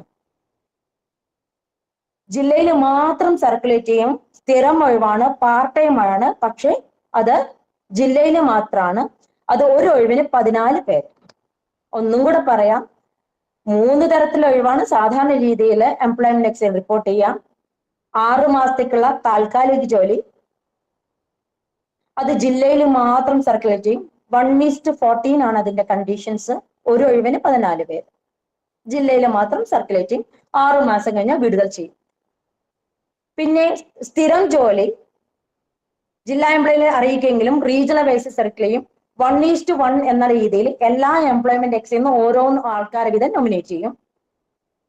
എല്ലാ എംപ്ലോയ്മെന്റ് എക്സ്ചേഞ്ചിൽ നിന്നും ആൾക്കാരുണ്ട്. അപ്പൊ ഒരു റീജിയനിലുള്ള എല്ലാ എംപ്ലോയ്മെന്റ് എക്സ്ചേഞ്ചിൽ നിന്നും 10, 24, 26 ഉണ്ട്. ഈ റീജിയനിൽ 26 എംപ്ലോയ്മെന്റ് എക്സ്ചേഞ്ച് ഉണ്ട്. കോഴിക്കോട് റീജിയനിൽ 26 എംപ്ലോയ്മെന്റ് എക്സ്ചേഞ്ച് വരും. അങ്ങനെ എറണാകുളത്തും 26, 28 ഉണ്ട്. അങ്ങനെ ഓരോ റീജിയനിൽ അങ്ങനെ വരും. 28 പേരെങ്കിലും ഉണ്ടാവും ഇന്റർവ്യൂവിന്. അങ്ങനെയാണ്. പാർട്ട് ടൈമിനാണെങ്കിലും ജില്ലയിൽ മാത്രം സർക്കുലേറ്റ് ചെയ്യും. അതാത് ജില്ലയില് എല്ലാ എംപ്ലോയ്മെന്റ് എക്സ്ചേഞ്ചും കൂടെ 14 പേരുണ്ടാവും. അങ്ങനെയാണ് വരാം. 8:32. എന്തായിരുന്നു?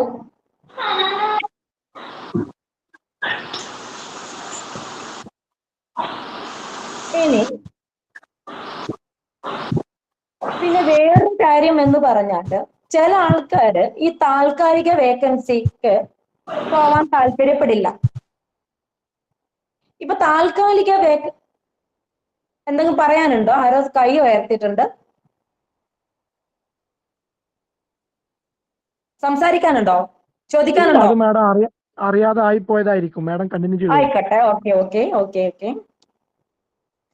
അപ്പം ഇനി ഈ താൽക്കാലിക വേക്കൻസിക്ക് താല്പര്യമില്ല പോവാൻ, അല്ലെങ്കിൽ വേറെ എന്തെങ്കിലും അവർ വർക്ക് ചെയ്യുന്നുണ്ടെങ്കിൽ ചിലപ്പോൾ താൽക്കാലിക വേക്കൻസിക്ക് പോകാൻ തയ്യാറല്ലാതിപ്പം ഇപ്പൊ ചില ആൾക്കാർ വേറെ വർക്ക് ചെയ്യുന്നുണ്ടാവും. 6 മാസം ജോലിക്ക് വന്നു കഴിഞ്ഞാൽ പിന്നെ അവർക്ക് ആ ജോലി ഇല്ലാണ്ടാവും, ഈ ജോലി ഇല്ലാണ്ടാവും.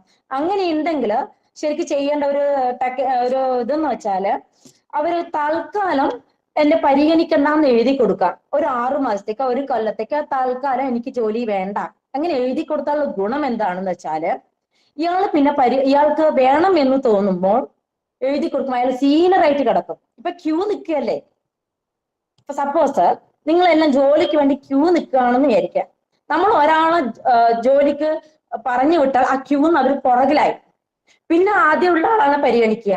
ഇപ്പൊ നമ്മൾ പിന്നെ ജോലിക്ക് പറഞ്ഞു വിടുന്നതിന് മുമ്പ് നിങ്ങൾ തൽക്കാലം വേണ്ട എന്ന് പറഞ്ഞാൽ അയാൾ അവിടെ തന്നെ നിൽക്കും. പുറകത്തെ ആളെ നമ്മൾ വിട്ടുകൊടുക്കാം. അപ്പൊ മുന്നത്തെ ആള് അവിടെ തന്നെ നിൽക്കും. അപ്പം നെക്സ്റ്റ് അയാൾ എന്നാണോ ആവശ്യപ്പെടുന്നത് അയാൾ അപ്പൊ സീനിയറായി കിടക്കും. മനസ്സിലാവുന്നുണ്ടോ? താൽക്കാലിക ജോലി ഇപ്പൊ എവിടെയെങ്കിലും പ്രൈവറ്റ് ആയിട്ട് അല്ലെങ്കിൽ വേറെ ഏതെങ്കിലും ജോലിയിൽ നാട്ടിലില്ല ഒരാള്, അയാൾ ഇപ്പൊ തൽക്കാലം ജോലി വേണ്ട എന്നുണ്ടെങ്കിൽ താൽക്കാലിക ജോലിക്ക് പരിഗണിക്കണ്ട എന്ന് എഴുതി കൊടുക്കുക. എഴുതി കൊടുത്താൽ അയാൾ ക്യൂവിൽ മുൻപിൽ തന്നെ ഉണ്ടാവും. മറ്റുള്ളവരൊക്കെ പോയി അയാൾ മുന്നിൽ തന്നെ ഉണ്ടാവും. എന്നാണോ അയാൾക്ക് പരിഗണിക്കണം എന്ന് തോന്നുന്നതെങ്കിൽ ആ സമയത്ത് എന്നെ പരിഗണിക്കണം എന്ന് എഴുതി കൊടുത്താൽ അന്ന് തൊട്ട് അദ്ദേഹത്തെ പരിഗണിക്കും. ആ പരിഗണിക്കുമ്പോഴുള്ള ഗുണം, അദ്ദേഹം ക്യൂവില് മുന്നിലായിരിക്കും. കാരണം മറ്റുള്ളവരൊക്കെ അയാളെ പാസ് ചെയ്ത് പോയിട്ടുണ്ടാവും. പക്ഷെ അയാള് വെയിറ്റിംഗ് ആണ്. പക്ഷെ എന്തുകൊണ്ട് പരിഗണിക്കുന്നത്? അയാളെ തൽക്കാലം വേണ്ട എന്ന് പറഞ്ഞിട്ടുണ്ട്. അതുകൊണ്ട് അദ്ദേഹത്തിന് എല്ലാവരും പാസ് ചെയ്ത് പോയിട്ടുണ്ടാവും. അപ്പൊ തൽക്കാലം ആൾക്കാർക്ക്, അല്ലെങ്കിൽ ഇയാളെ ഇന്റർവ്യൂ വന്നോട്ടെ, ഞാൻ പിന്നെ അതിന് പോകുന്നില്ല, മറ്റുള്ള ഇന്റർവ്യൂ ഒന്നും അതിനും പോകുന്നില്ല എന്ന് വെച്ചാൽ അയാൾ പിന്നെയും പുറകോട്ട് പോകും. അപ്പൊ നമ്മള് 3 കൊല്ലത്തേക്കോ 2 കൊല്ലത്തേക്കോ താൽക്കാലിക ജോലിക്ക് പരിഗണിക്കേണ്ട എഴുതി കൊടുത്താലും എന്നാണോ പരിഗണിക്കേണ്ടത് അന്ന് എഴുതി കൊടുത്താൽ അന്ന് തൊട്ട് തന്നെ നിങ്ങളെ പരിഗണിക്കും. അങ്ങനെ എഴുതി കൊടുക്കുന്നുണ്ട് ഒരു വിഷയമില്ല കേട്ടോ. ഇതാണ് നമ്മൾ ജോലിക്കുള്ള സാധ്യതകൾ പറഞ്ഞത്. ഇനി നമ്മള് ഈ എംപ്ലോയ്മെന്റ് എക്സ്ചേഞ്ച് ത്രൂ ഈ ജോലി മാത്രമല്ലാണ്ട് ഒരുപാട് സ്കീമുകളൊക്കെ എംപ്ലോയ്മെന്റ് എക്സ്ചേഞ്ചിൽ ഉണ്ടാവും. നമ്മുടെ മാത്രമല്ല, വൊക്കേഷണൽ ഗൈഡൻസ് യൂണിറ്റ് എന്ന് പറഞ്ഞൊരു വിഭാഗം തന്നെ എംപ്ലോയ്മെന്റ് എക്സ്ചേഞ്ചിൽ പ്രവർത്തിക്കുന്നുണ്ട്. നമ്മുടെ കുട്ടികള് പഠിക്കുമ്പോൾ അല്ലെങ്കിൽ 10ാം ക്ലാസ് കഴിഞ്ഞാൽ എന്ത് പഠിക്കണം, ഏത് കോഴ്സിന് സ്കോപ്പ് ഉണ്ട്, ഒരുപാട് സംശയങ്ങൾ ഉണ്ടാവും അല്ലെ. ഇപ്പൊ ഒരുപാട് തരം കോഴ്സ് ഉണ്ട്.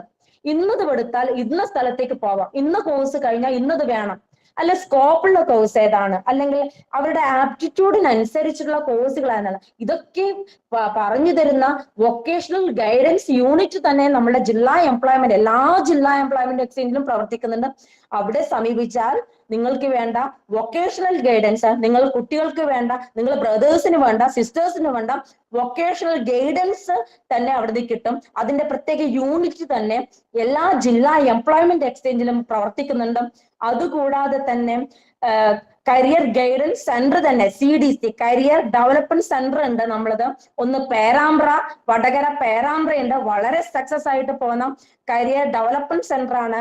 ഒന്ന് പേരാമ്പ്ര, 2 നെയ്യാറ്റിങ്കര ഉണ്ട്. ഒന്ന് നിങ്ങൾ കേട്ടിട്ടുണ്ടോ എന്നറിയില്ല, നെയ്യാറ്റിങ്കര CDC സെന്റർ എന്ന് പറയും.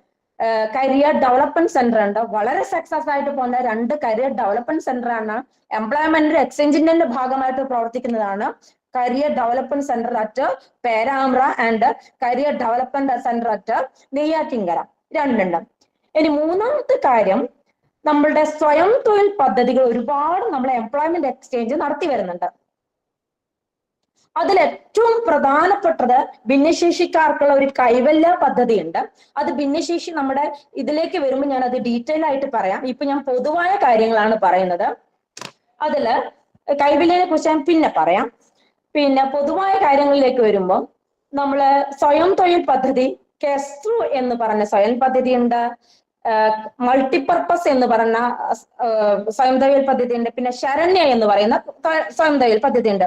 സാധാരണ എല്ലാവർക്കും പറ്റുന്ന സ്വയം തൊഴിൽ പദ്ധതിയാണ് കെസ്റും മൾട്ടിപർപ്പസും. ഇത് എല്ലാവർക്കും പറ്റുന്നത്.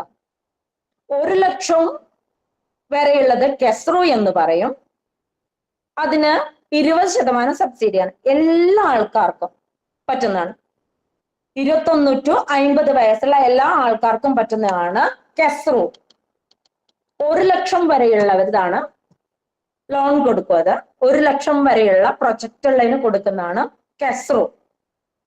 അതിന് 20% സബ്സിഡി. ലോൺ തരുന്നത് ബാങ്ക് ആണ്, സബ്സിഡി തരുന്നത് നമ്മളാണ്.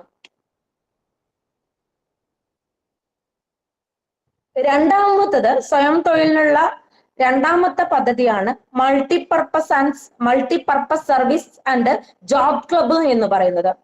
സ്വയം തൊഴിൽ പദ്ധതിയാണ്. അത് 1 ലക്ഷത്തിന് മുകളിലും 10 ലക്ഷത്തിനിടയിലുള്ള ഒരു പ്രൊജക്റ്റ് ആണ്.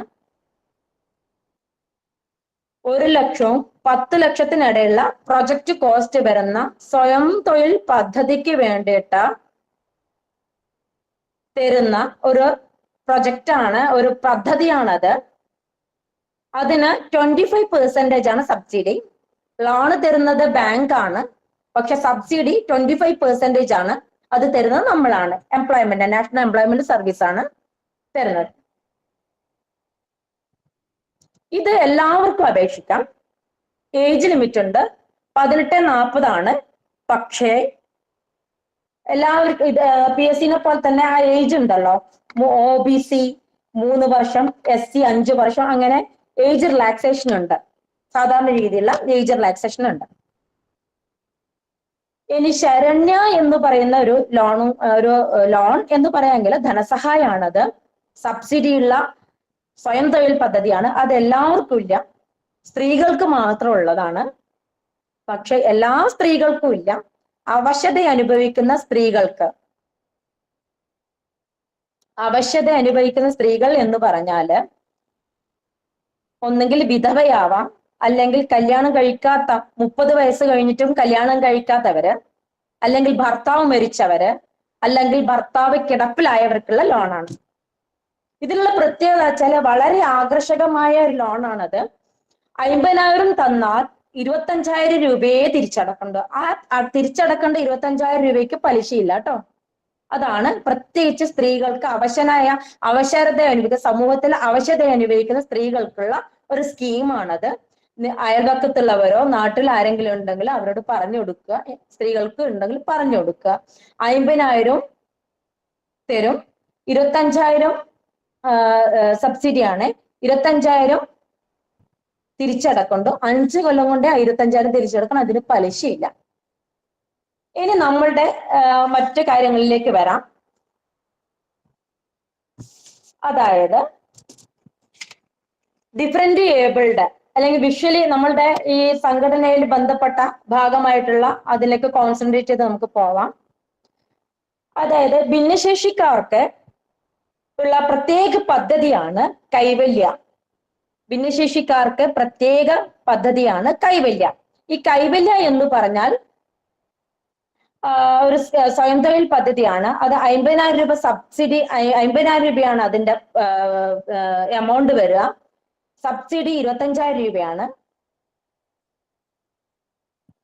25,000 രൂപ ഈ ശരണ്യെ പോലെ പറഞ്ഞതുപോലെ തന്നെ 25,000 രൂപയ്ക്ക് തിരിച്ചടക്കുന്നുണ്ട്. 5 കൊല്ലം കൊണ്ട് മെല്ലെ തിരിച്ചടച്ചാൽ മതി, അതിന് പലിശയില്ല.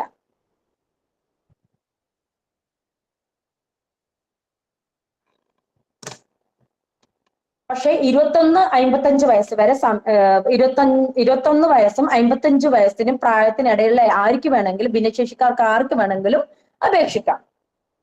ഇനി ഈ ഭിന്നശേഷി എന്ന് പറയുമ്പോൾ 40% അതിന് ശതമാനമോ 40% അതിൽ കൂടുതലുള്ള ആർക്കും എന്ത് ചെയ്യാം, എംപ്ലോയ്മെന്റ് എക്സ്ചേഞ്ചിൽ ഭിന്നശേഷി സർട്ടിഫിക്കറ്റ് ഹാജരാക്കാം. 40% അതിൽ കൂടുതലോ ശതമാനമുള്ള ആർക്കും ഭിന്നശേഷി സർട്ടിഫിക്കറ്റ് എംപ്ലോയ്മെന്റിൽ ചേർത്ത് കഴിഞ്ഞാൽ ആനുകൂല്യം കിട്ടും കേട്ടോ. 40 അതിൽ ശതമാനം എന്ന് വെച്ചിട്ട് 40% കൂടുതൽ ആൾക്കാർ ഇങ്ങനെ ചേർത്തുകൊണ്ടിരിക്കാറുണ്ട്. പക്ഷെ 40% അതിൽ എത്ര കൂടിയാലും ഒരേ ആനുകൂല്യം കിട്ടുള്ളൂ കേട്ടോ. ഈ 40% കൂടുന്നതിനനുസരിച്ച് ആനുകൂല്യം കൂടും എന്ന് വിചാരിച്ചിട്ട് ആൾക്കാർ അത് കൂട്ടി കൊണ്ടുവരാറുണ്ട്. അങ്ങനെയൊന്നുമില്ല. ഈ 40% ഉള്ള ആൾക്കാർക്കും 50% ഉള്ളവർക്കും 90% ഉള്ളവർക്കും ഒരേ ആനുകൂല്യമാണ്. ഇതിന്റെ പെർസെന്റേജ് കൂടുന്നതനുസരിച്ച് ആനുകൂല്യം കൂടുകയോ പെർസെന്റേജ് കുറയുന്നതനുസരിച്ച് ആനുകൂല്യം കുറയുകയോ ചെയ്യുന്നില്ല. ചിലപ്പം നമുക്ക് പെർസെന്റേജ് കൂടുമ്പോൾ ഇന്റർവ്യൂവിന് ചിലപ്പോൾ ഡിഫക്റ്റ് ആവാനേ വരികയുള്ളൂ കേട്ടോ.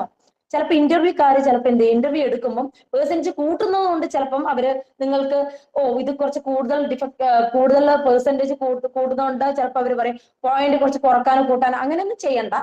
അപ്പം നിങ്ങളുള്ള പെർസെന്റേജ് കൂട്ടാനോ കുറക്കാനോ കേട്ടോ, അത് അങ്ങനെ തന്നെ 40% ഉണ്ടോ എന്ന് ഉറപ്പ് വരുത്തിയാൽ മതി. പിന്നെ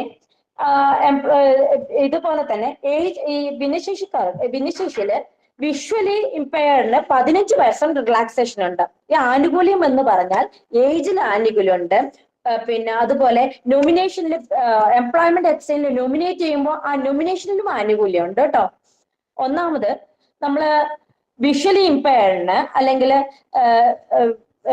വിഷ്വലി ഇമ്പയർഡിന് 15 വർഷം ഏജ് റിലാക്സേഷൻ ഉണ്ട്. ഡഫിന് 15 വർഷമാണ് സ്റ്റേറ്റ് ഗവൺമെന്റ് ആനുകൂല്യം. ഏജ് റിലാക്സേഷൻ 15 വർഷം.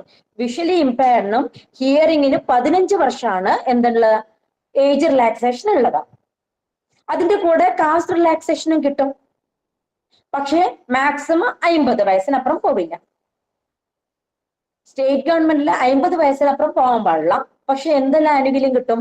15 വയസ്സും കിട്ടും, കാസ്റ്റ് റിലാക്സേഷനും കിട്ടും. വിഷ്വലിനും ഹിയറിംഗിനും. ഓർത്തോക്കും മറ്റേനൊക്കെ 10 വർഷമാണ്.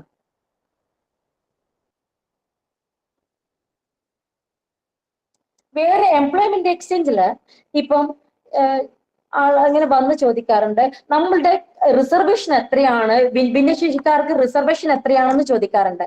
എംപ്ലോയ്മെന്റ് എക്സ്ചേഞ്ചിലെ ഭിന്നശേഷിയിലെ റിസർവേഷൻ എന്ന് പറഞ്ഞാല്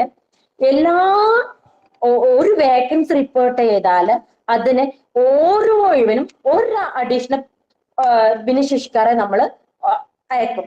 ഇപ്പോ പിന്നെ സപ്ലൈ ഓഫീസിന് ഒരു ക്ലറിക്കൽ പോസ്റ്റ് അറിയിച്ചാല് ഇപ്പം നമ്മുടെ ഇപ്പൊ ഞാനിപ്പോ കാഞ്ഞങ്ങാടാണ് എംപ്ലോയ്മെന്റ് അവിടെ 1:8 ആണ് അയക്കേണ്ടത്.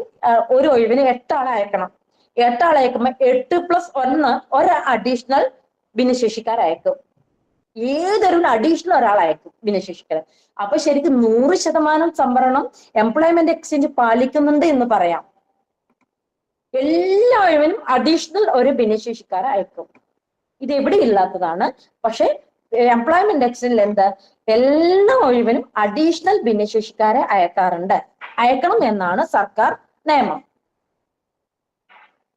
പിന്നെ വേറെ ഒന്ന്, എംപ്ലോയ്മെന്റ് എക്സ്ചേഞ്ചിൽ രജിസ്റ്റർ ചെയ്താൽ എല്ലാ ഉദ്യോഗാർത്ഥികൾക്കും ഓരോ ക്വാളിഫിക്കേഷൻ വെച്ചിട്ട് വർഷത്തിൽ ഒരു താൽക്കാലിക വേക്കൻസിക്ക് വിടാം. ഒഴിവ് വരുന്നതനുസരിച്ചിട്ട് സീനിയോറിറ്റി പ്രകാരം വർഷത്തിൽ ഒരു ക്വാളിഫിക്കേഷൻ വെച്ചിട്ട് ഒന്നില് ഇപ്പൊ SSC ബേസ് ആണെങ്കിൽ ഒരു കൊല്ലത്തേക്ക് ഒരു പ്രാവശ്യം സബ്മിഷൻ കൊടുക്കാം, ഒരു പ്രാവശ്യം നോമിനേറ്റ് ചെയ്യാം. നേരെ മറിച്ചിട്ട് സ്ഥിരം ഒഴിവാണെങ്കിൽ ഒരു ഉദ്യോഗാർത്ഥിക്ക് എംപ്ലോയ്മെന്റിൽ എക്സ്ചേഞ്ച് രജിസ്റ്റർ ചെയ്താൽ ആകെ രജിസ്റ്റർ ചെയ്ത് കഴിഞ്ഞാൽ സ്ഥിരം ഒഴിവുകൾക്ക് 3 പ്രാവശ്യം പരിഗണിച്ചുള്ളൂ. അങ്ങനെയുണ്ട്. പക്ഷേ വർഷത്തിൽ 1. അതായത് ഇപ്പൊ ടീച്ചേഴ്സിന്റെ പോസ്റ്റ് ആയാല് ഒരു ഉദ്യോഗാർത്ഥിയെ എത്ര ഒഴിവുകൾക്കേ പരിഗണിക്കാൻ പാടുള്ളൂ? 3 ഒഴിവുകൾക്കേ പരിഗണിക്കാൻ പാടുള്ളൂ. 3 സ്ഥിരം ഒഴിവുകൾക്കേ പരിഗണിക്കാൻ പാടുള്ളൂ. പക്ഷേ വർഷത്തിൽ 1. പക്ഷേ ഇപ്പൊ നമ്മള് എയ്ഡഡ് സ്കൂളുകൾക്ക് നിങ്ങൾക്കറിയാം ഒരുപാട് ചാൻസ് കിട്ടിയിട്ടുണ്ട് അല്ലെ. ഓരോ ഒഴിവുകൾക്കൊന്നും അല്ല നമ്മള് ഉദ്യോഗാർത്ഥികളെ അയച്ചിട്ടുള്ളത്. കാരണം റിപ്പോർട്ട് ചെയ്ത ഒഴിവ് കൂടുതലും നമുക്ക് ഉദ്യോഗാർത്ഥികളുടെ എണ്ണം കുറവും ആയതുകൊണ്ടാണ് അങ്ങനെ റിപ്പോർട്ട് ചെയ്തിരിക്കുന്നത്.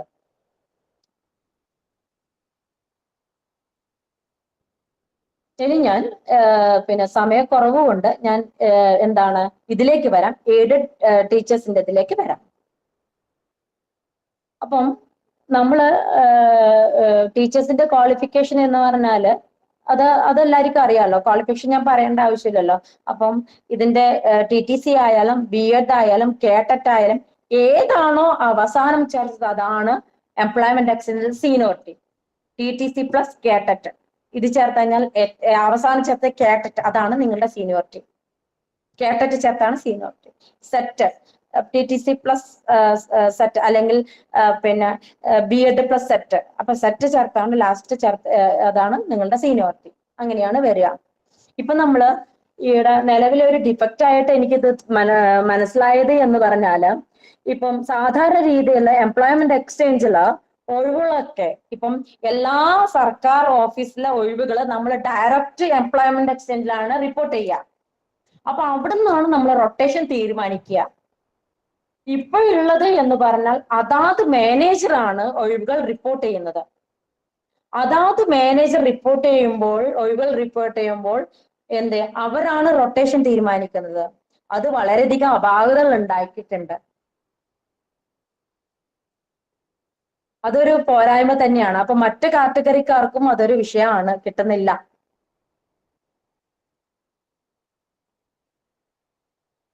പിന്നെ ഒഴിവുകൾ റിപ്പോർട്ട് ചെയ്യേണ്ടത് മുൻപൊക്കെ ഒഴിവുകൾ റിപ്പോർട്ട് ചെയ്യേണ്ടത് സബ് റീജിയണൽ എംപ്ലോയ്മെന്റ് ഓഫീസിലെ കോഴിക്കോടാണ് റിപ്പോർട്ട് ചെയ്യേണ്ടത്. ഇപ്പോ 10/9/2024 നിയമം മാറിയിട്ടുണ്ട്. എല്ലാ മാനേജേഴ്സും റിപ്പോർട്ട് ചെയ്യണം. പക്ഷേ ആരുടെ കൗണ്ടർ സൈൻ വേണം? ഒന്നുകിൽ AEയുടെ അല്ലെങ്കിൽ DEയുടെ കൗണ്ടർ സൈൻ വാങ്ങിയിട്ട് വേണം സബ് റീജിയണൽ എംപ്ലോയ്മെന്റ് ഓഫീസ് ഭിന്നശേഷിക്കാരുടെ പ്രത്യേക എംപ്ലോയ്മെന്റ് എക്സ്ചേഞ്ചിൽ റിപ്പോർട്ട് ചെയ്യാൻ വേണ്ടിയിട്ട്. അവിടെ റിപ്പോർട്ട് ചെയ്യുന്ന വേക്കൻസി അല്ലെങ്കിൽ സബ് റീജിയണൽ എംപ്ലോയ്മെന്റ് ഓഫീസിൽ കോഴിക്കോട് മാത്രമല്ല അതാത് റീജിയനിൽ പെടുന്ന റീജിയണൽ ഓഫീസ് സബ് റീജിയണൽ ഓഫീസിലേക്ക് റിപ്പോർട്ട്. അത് എറണാകുളം ആയാലും കോട്ടയായാലും കൊല്ലമായാലും തിരുവനന്തപുരം ആയാലും അതാത് റീജിയനിൽ പെടുന്ന സ്പെഷ്യൽ എംപ്ലോയ്മെന്റ് എക്സ്ചേഞ്ചിൽ വേണം ഒഴിവുകൾ റിപ്പോർട്ട് ചെയ്യാൻ.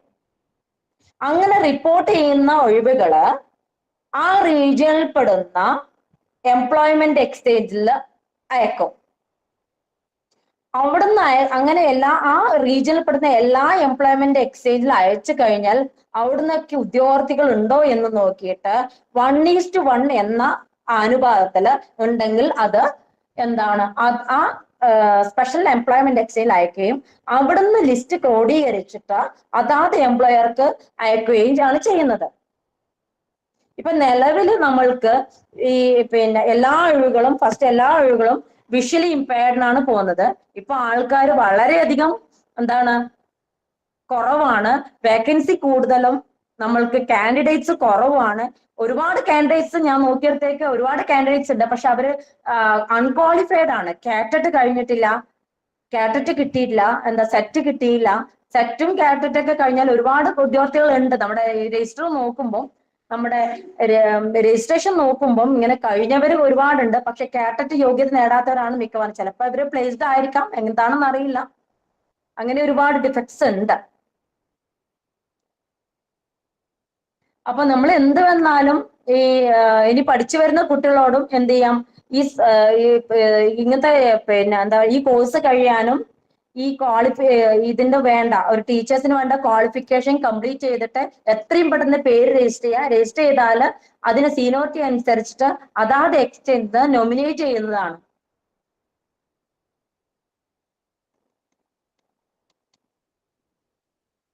അൻസാറെ, ഇനി എനിക്ക് തോന്നുന്നത് നിങ്ങളെ സംശയത്തിന് മറുപടി ഒരിക്കും ബാക്കി ക്ലിയർ ആവുമെന്നാണ് എനിക്ക് തോന്നുന്നത്.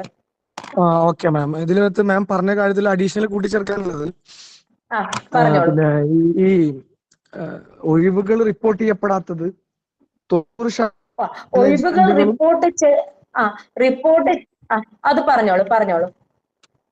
90% മാനേജ്മെന്റുകളും ഇപ്പോഴും ഒഴിവുകൾ എടുത്തിട്ടില്ല. യഥാർത്ഥത്തിൽ 90% റിപ്പോർട്ട് ചെയ്തിട്ടില്ല. ഇല്ല. ഇപ്പോഴും ഇപ്പൊ കാസർഗോഡ്, കണ്ണൂർ ജില്ലകളിലൊക്കെ നിയമനം നടന്നിട്ടുണ്ടെങ്കിലും ഏറ്റവും കൂടുതൽ എയ്ഡഡ് സ്കൂളുകളുള്ള മലപ്പുറം ജില്ലയിലൊന്നും 80% സ്കൂളുകളും ഇപ്പോഴും നിയമനം നടത്തിയിട്ടില്ല. അപ്പോ അതുകൊണ്ട് എംപ്ലോയ്മെന്റിലേക്ക് കൂടുതൽ എംപ്ലോയ്മെന്റിന് അകത്തുള്ള സാഹചര്യം ഇപ്പൊ മാം പറഞ്ഞു, കറക്റ്റ് ആണത്. പക്ഷെ എംപ്ലോയ്മെന്റിലേക്ക് കൂടുതൽ ആളുകൾ എത്തുന്നില്ല. യഥാർത്ഥത്തിൽ മാനേജ്മെന്റുകൾ ഈ റൊട്ടേഷൻ കറക്റ്റ് പാലിച്ചാൽ എല്ലാവർക്കും കിട്ടും. ഒരു ടൈം വിഷ്വൽ ഇമ്പേർഡിനും കിട്ടും, അടുത്ത ഹിയറിംഗ് ഇമ്പേർഡിനും കിട്ടും. ഈ റൊട്ടേഷൻ മാനേജ്മെന്റുകൾ പാലിക്കുന്നില്ല, വളരെ വൈകിയാണ് എടുക്കുന്നത്. ഒരു നിവൃത്തിയില്ല, നമ്മൾ എടുത്തേ മതിയാവൂ എന്നുള്ള ഘട്ടം എത്തുമ്പോൾ അവര് എടുക്കുന്നു എന്നുള്ളതാണ്. അത് ശരിക്കും നമുക്ക് ഇത് സുപ്രീം കോടതി വിധിയാണ്. അത് നമുക്ക് എന്താ പറയണ്ടേ, ഒന്നെങ്കിൽ കമ്മീഷണറുടെ ശ്രദ്ധയിൽപ്പെടുത്തുക, അല്ലെങ്കിൽ സുപ്രീം കോടതിയിൽ ആദ്യം എന്തെങ്കിലും ചെയ്യുക. അതാണ് നമ്മൾക്ക് പരിമിതിയുണ്ട്. നമ്മുടെ സംഘടനയാണ് ഇതുമായി ബന്ധപ്പെട്ട് കേസിന് പോയതും കാര്യങ്ങളൊക്കെ ചെയ്ത് ഇപ്പോഴും സുപ്രീം കോടതിയിൽ കേസ് നടന്നുകൊണ്ടിരിക്കുകയാണ്. അതെ. അപ്പൊ അത് ഒന്ന് ശ്രദ്ധപ്പെടുത്തിയെന്നുള്ളൂ. അപ്പൊ ഏതായാലും നമ്മുടെ അംഗങ്ങൾക്ക് ഇനി ചോദ്യം ചോദിക്കാം. കൂട്ടത്തോടെ ബഹള ആവരുത്. ഒന്നും കൂടെ പറഞ്ഞോട്ടെ സാറേ, ഒന്നും കൂടെ പറഞ്ഞോട്ടെ. ഇപ്പൊ നമ്മള് പിന്നെ എനിക്കിങ്ങനെ കോൺവെർസേഷൻ ആകുമ്പോൾ കുറെ കാര്യങ്ങൾ ഇങ്ങനെ പറയാൻ പറ്റും. രണ്ടാമത്തെ കാര്യം, ഇപ്പം റിപ്പോർട്ട് ചെയ്യുമ്പം ഇപ്പം ഒരുപാട് പിന്നെ വേക്കൻസി ഇപ്പൊ ഫില്ലാവാണ്ട് കിടക്കുന്നുണ്ട്. ഒരുപാട് വേക്കൻസി ഫില്ലാവാണ്ട് കിടക്കുന്നുണ്ട്. കാരണം മറ്റ് കാറ്റഗറിക്കാർക്ക് ജോലി കിട്ടുന്നുമില്ല. അതൊരു വിഷയമാണ്. കേൾക്കുന്നുണ്ടോ അൻസാരി? കേൾക്കുന്നുണ്ടോ? കേൾക്കുന്നുണ്ട് മാം, കേൾക്കുന്നുണ്ട്. അതിന്റെ കാരണം ഇതാണ്, മാനേജ്മെന്റുകൾ ഒരു ഏജന്റ് അത് നിങ്ങളുടെ സംഘടനക്കാര് കൃത്യം കേൾക്കേണ്ട കാര്യമാണ്. ഒരു ഏജൻസി ആൾക്കാണ് എല്ലാ വേക്കൻസി റിപ്പോർട്ട് ചെയ്യുന്നെങ്കിൽ ഈ ഒരു ഇഷ്യൂ വരില്ല. ഫോർ എക്സാമ്പിള് ക്യൂവിൽ ഒരുപാട് ആൾക്കാർ നിൽക്കുന്നു. ഞാനൊരു എക്സാമ്പിൾ പറയാം. ഒരുപാട് ആൾക്കാർ നിൽക്കുന്നു. ഒരാളെ എന്റെ കയ്യിൽ ഇപ്പൊ ചക്ക, മാങ്ങ, തേങ്ങ എല്ലാം ഉണ്ട്. ഞാനാണ് ഡിസ്ട്രിബ്യൂട്ട് ചെയ്യുന്നത്, ഞാൻ എല്ലാവർക്കും ഡിസ്ട്രിബ്യൂട്ട് ചെയ്യും, അല്ലേ? അതെ, അതുപോലെയാണ്. എന്റെ കയ്യിലാണ് എല്ലാ ഒഴിവുകളും വന്നിട്ടുണ്ടെങ്കിൽ ഞാനത് ക്യൂവിൽ നിൽക്കുന്ന എല്ലാവർക്കും ഈക്വലി ഡിസ്ട്രിബ്യൂട്ട് ചെയ്തു പോകും. ഇതെന്താന്ന് വെച്ചാല് ഓരോ മാനേജേഴ്സും വിഷ്വലി ഓരോ ആൾക്കാരും ഒന്നെങ്കിൽ ഡിഒ എല്ലാ ഒഴിവും ഡിഒക്ക് റിപ്പോർട്ട്, അവിടുന്ന് ഡിഒ 1 വിഷ്വല്, 2 ഡഫ്, 3 ഓർത്തോ, അങ്ങനെ തീരുമാനിക്കുക. അങ്ങനെയാണ് എല്ലാ കാറ്റഗറിക്കും. അല്ലാന്നുണ്ടെങ്കിൽ എംപ്ലോയ്മെന്റ് റൈറ്റ് കൊടുക്കുക, റൊട്ടേഷൻ തീരുമാനിക്കാൻ. അതല്ല ചെയ്യുന്നത്. ഓരോ മാനേജേഴ്സും അവരുടെ റൊട്ടേഷൻ തീരുമാനിക്കുമ്പോൾ ബുദ്ധിമുട്ട് ഒരു വിഭാഗം ആൾക്കാർക്ക് കിട്ടുന്നു, മറുവിഭാഗം ആൾക്കാർക്ക് കിട്ടുന്നില്ല. യഥാർത്ഥത്തിൽ മാഡം, മാനേജ്മെന്റ് റൊട്ടേഷൻ തീരുമാനിക്കുന്നത് കൊണ്ടല്ല ബുദ്ധിമുട്ട് വരുന്നത്. മാനേജ്മെന്റുകൾ ആ റൊട്ടേഷൻ കറക്റ്റ് നടത്താത്തതുകൊണ്ടാണ് ബുദ്ധിമുട്ട് വരുന്നത്. അല്ല അൻസാറെ, അതില് മാനേജ്മെന്റ് റൊട്ടേഷൻ തീരുമാനിക്കുമ്പോ എന്താ വെച്ചാല് എല്ലാ സ്കൂളും 25 വർഷത്തേക്കാണ് കുട്ടി 26ാമത്തെ ഒഴിവാ റിപ്പോർട്ട് ചെയ്യേണ്ടത്. ഒരു 10 സ്കൂള് റിപ്പോർട്ട് ചെയ്യുമ്പോ 10 വിഷ്വലാണ് റിപ്പോർട്ട് ചെയ്യുന്നത്. ഇപ്പൊ പലയിടത്തും വേറൊരു പ്രശ്നമുള്ളത്, പലയിടത്തും പല ഇതുണ്ട്. ഇപ്പൊ എന്റെ സ്കൂളിൽ 2 പോസ്റ്റ് ഉണ്ട്. അപ്പൊ ഒന്ന് വിഷ്വലി ആണ്, ഒന്ന് ഹിയറിംഗ് ആണ്. പക്ഷെ ഈ അടുത്ത രണ്ടാമത്തെ പോസ്റ്റ് ഈ ആളില്ലാന്ന് മാത്രമല്ല, നീക്കി വെക്കുന്നത് റയർ പോസ്റ്റുകളാണ്. അത് മാനേജ്മെന്റുകളുടെ അടുത്ത് ഇതിന് വൈകുന്നതിന് കാരണം ഇപ്പൊ ഹിന്ദി പോലെ, മാത്സ് പോലെ, സംസ്കൃതം പോലെ ഭിന്നശേഷിക്കാര് റയറസ്റ്റ് ഓഫ് ദ റയർ ആയിട്ട് മാത്രം കാണുന്ന, അല്ലെങ്കിൽ ഇല്ലാന്ന് തന്നെ പറയാം, അത്തരത്തിലുള്ള സബ്ജക്റ്റുകൾ അങ്ങനെ ചെയ്യുന്നുണ്ട്. അത് ഭയങ്കര ഇഷ്യൂ ആണ് ശരിക്കും. ഡി ഡി ഓഫീസിനെല്ലാം ആ ഒരു എന്താ പറയുക കറക്റ്റ് മോണിറ്റർ ചെയ്താൽ ഇത് ഒഴിവാവും. യെസ്, അത് വരുന്നു. നമ്മൾ സുപ്രീം കോടതി വിധിയിൽ അത്തരത്തിലുള്ള ഒരു തീരുമാനം നമ്മൾ പ്രതീക്ഷിക്കുന്നുണ്ട് മാഡം.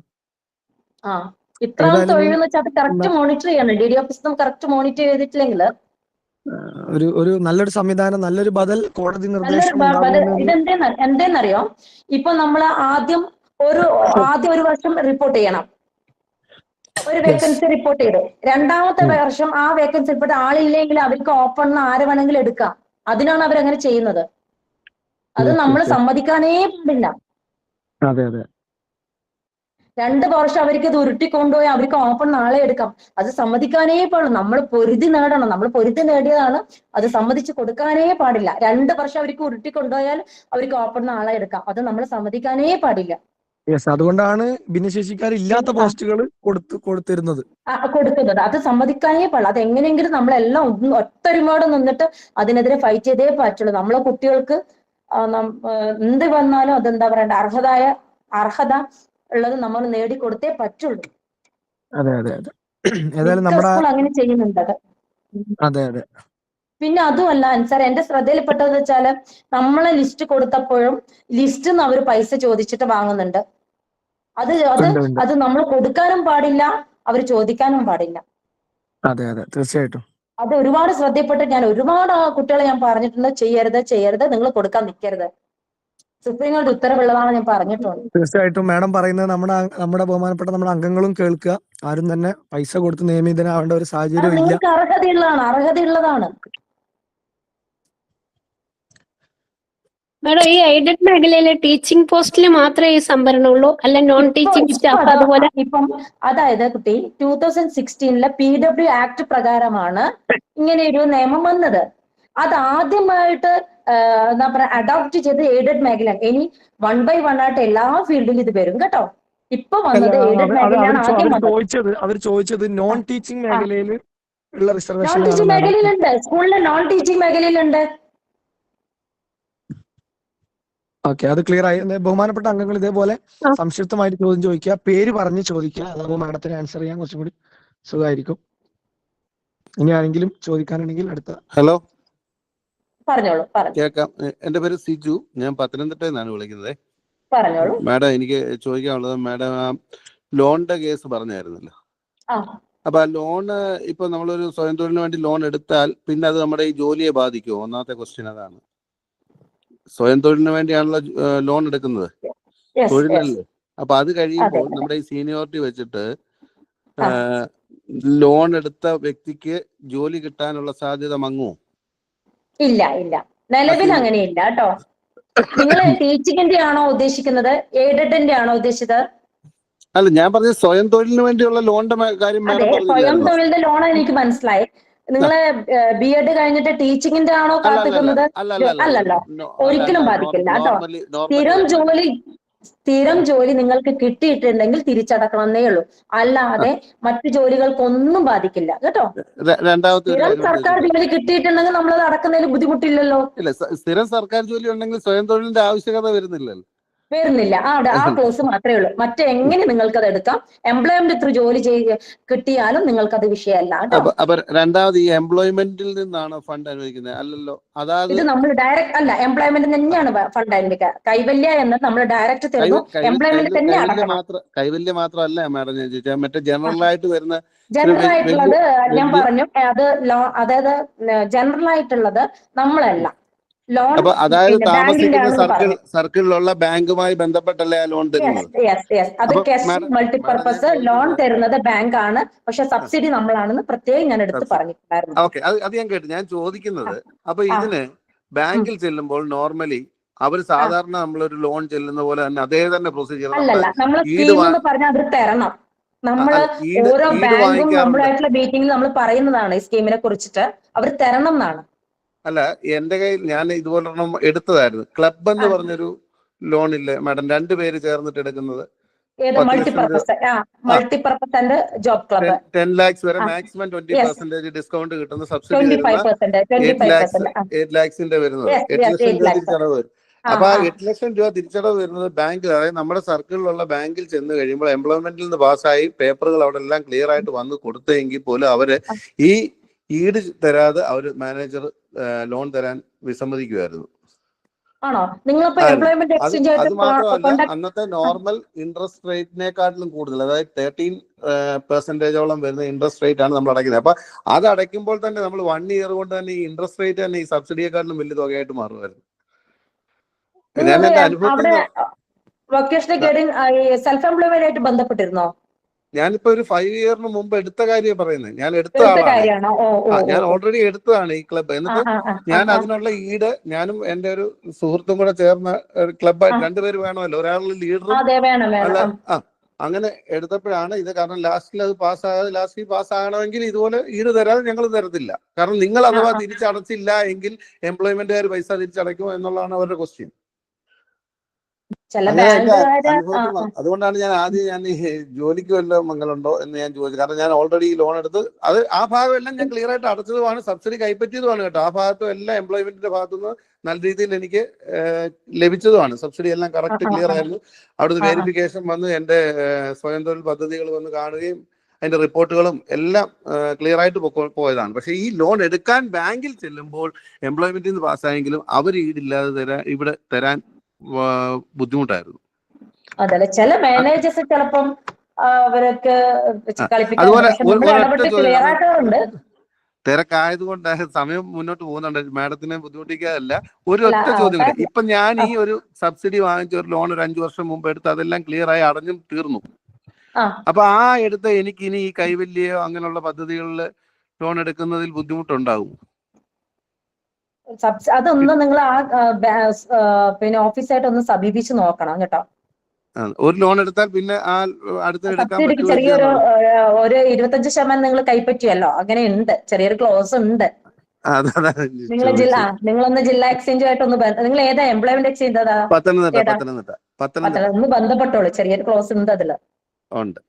കൈവല്യ ആയതുകൊണ്ട് ഭിന്നശേഷിക്ക് ആയതുകൊണ്ട് എന്തെങ്കിലും ഒരു ക്ലോസ് ഉണ്ടോ എന്ന് സാധാരണ ഇതിൽ പറ്റൂല. എന്തെങ്കിലും ഒരു ഫോം വഴി ഉണ്ടോ എന്ന് അദ്ദേഹത്തോട് പോയി ചോദിച്ചു നോക്കോളൂ. നമ്മൾ വെറുതെ നിരസിക്കുന്നതല്ല, സബ്സിഡി മാക്സിമം എത്രയൊന്നുണ്ട്, റിമൈനിങ് എന്തെങ്കിലും കിട്ടുമോന്ന് അറിയാലോ. അടുത്തൊരു സംശയം, ഞാൻ പത്തനംതിട്ടയിൽ നിന്ന് തന്നെയാണ്, പത്തനംതിട്ട KFBയുടെ ജില്ലാ സെക്രട്ടറിയാണ്. ഇപ്പൊ നമ്മൾ ഇവിടെ എയ്ഡഡ് നിയമനവുമായിട്ട് ബന്ധപ്പെട്ട് സംസാരിക്കുമ്പോൾ ഈ നമ്മുടെ ആളുകളെ നോമിനേറ്റ് ചെയ്യുമ്പോൾ അതിനകത്ത് ടോട്ടലി ബ്ലൈൻഡ് ആയിട്ടുള്ള ആളുകളും കാണും, ലോ വിഷൻ ആയിട്ടുള്ള ആളുകളും കാണും. അത് നമ്മുടെ RPD ആക്ടിൽ പറഞ്ഞ ബ്ലൈൻഡ് ഓർ ലോ വിഷൻ എന്നാണ്. പല നിയമനങ്ങളിലും നിങ്ങൾ നോമിനേറ്റ് ചെയ്ത് നമ്മൾ ഇന്റർവ്യൂവിന് എത്തിക്കഴിയുമ്പോഴത്തേക്കും പല നിയമനങ്ങൾ നടക്കും. അവിടെ ഈ ടോട്ടലി ബ്ലൈൻഡ് ആയിട്ടുള്ളവരെ പഠിപ്പിക്കാൻ കഴിവില്ല, ഇവര് കഴിവില്ലാത്തവരാന്ന് പറഞ്ഞ് തള്ളിക്കളയുന്ന ഒരു സാഹചര്യം വരുന്നുണ്ട്. ഇതെങ്ങനെ പരിഹരിക്കാം? അതെ, അത് ഞാൻ പറയട്ടെ. എന്റെ ഒരു അനുഭവം എന്ന് വെച്ചാല്, ഞാൻ സർവീസിൽ കയറിയിട്ട് ഞാൻ കാസർഗോഡ് ഗവൺമെന്റ് ക്വാർട്ടേഴ്സിലാണ് ഉണ്ടായത്. അവിടെ 100% ബ്ലൈൻഡ് ആയ ഒരു സാറ് സാധാരണ നോർമൽ സ്കൂളിൽ നല്ല ആക്റ്റീവായിട്ട് പഠിപ്പിക്കുന്നുണ്ട്. അപ്പൊ അതൊന്നും ഒരു വിഷയമല്ല ശരിക്കും. നമ്മള് ശരിക്കും എംപ്ലോയർ ബോധ്യപ്പെടുത്തണം, ഫൈറ്റ് ചെയ്ത് നേടണം. രാജേഷ് സാറേ ഒരു മിനിറ്റ്, ഞാനൊന്ന് പറഞ്ഞോളൂ സാർ, ഞാൻ പറയട്ടെ. ഒരു മിനിറ്റ് സാർ, ഒരു മിനിറ്റ്. ഇത് എംപ്ലോയ്മെന്റുമായി ബന്ധപ്പെട്ട ഒരു വിഷയമല്ല, ഇത് മാനേജ്മെന്റിന്റെ ഭാഗത്ത് നിന്ന് ഉണ്ടാവുന്ന ഒരു വിഷയമാണ്. അതിൽ എംപ്ലോയ്മെന്റിന് പ്രത്യേകിച്ച് അതിനകത്ത് ഒരു റോൾ ഉണ്ടെന്ന് തോന്നുന്നില്ല. നമ്മൾ ചർച്ച ചെയ്ത് നമ്മൾ ചെയ്യുന്നതാണ്, മറ്റു തരത്തിൽ പരിഹരിക്കേണ്ട വിഷയമാണ്. കാരണം എംപ്ലോയ്മെന്റിനെ സംബന്ധിച്ചിടത്തോളം ആള് വന്നാൽ ലിസ്റ്റ് കൊടുക്കുക എന്നുള്ളതാണെന്നാണ് ഞാൻ മനസ്സിലാക്കുന്നത്. അപ്പൊ അത് എംപ്ലോയ്മെന്റ് പിന്നെ അത് വേറൊരു കാര്യം കൂടെ പറയട്ടെ പക്ഷേ, വേറൊരു കാര്യം കൂടെ, നമ്മളെ എംപ്ലോയ്മെന്റ് എക്സ്ചേഞ്ചിൽ നോമിനേറ്റ് ചെയ്യുമ്പോൾ ഒരു വേക്കൻസിക്ക് മാത്രമേ 100% ബ്ലൈൻഡിന് നോമിനേറ്റ് ചെയ്യാൻ പാടുള്ളൂ. ആ വേക്കൻസി ടീച്ചേഴ്സിന്റെ വേക്കൻസിയാണ്. വേറൊരു വേക്കൻസിക്ക് നമുക്ക് 100% ബ്ലൈൻഡിനെ നോമിനേറ്റ് ചെയ്യാൻ പാടില്ല. അപ്പോൾ 100% നമുക്ക് എന്ത് അർഹതയുള്ള പോസ്റ്റിലേക്കാണ് നമ്മൾ നിങ്ങളെ നോമിനേറ്റ് ചെയ്യുന്നത്. അപ്പൊ നിങ്ങൾക്ക് അത് പൊരുതി നേടാവുന്നതേ ഉള്ളൂ. Full support. പറഞ്ഞപ്പോ മാഡം അത് പറഞ്ഞപ്പോ ഒരു സംശയം ഞാൻ ഒരു കാര്യം കൂടെ ഒന്ന് ചോദിച്ചു നിർത്തിക്കോട്ടെ? പറഞ്ഞോളൂ. ചോദിച്ചോ, പക്ഷെ അത് എംപ്ലോയ്മെന്റുമായി ബന്ധപ്പെട്ട് ചോദിക്കണം. അതായത് നമുക്ക് പണ്ട് നേരത്തെ ഒരു കഴിഞ്ഞ 1ാം പിണറായി സർക്കാർ വന്ന സമയത്ത് പറയുന്നു, ഒരു സർക്കുലർ ഇറങ്ങിയിട്ടുണ്ടായിരുന്നു.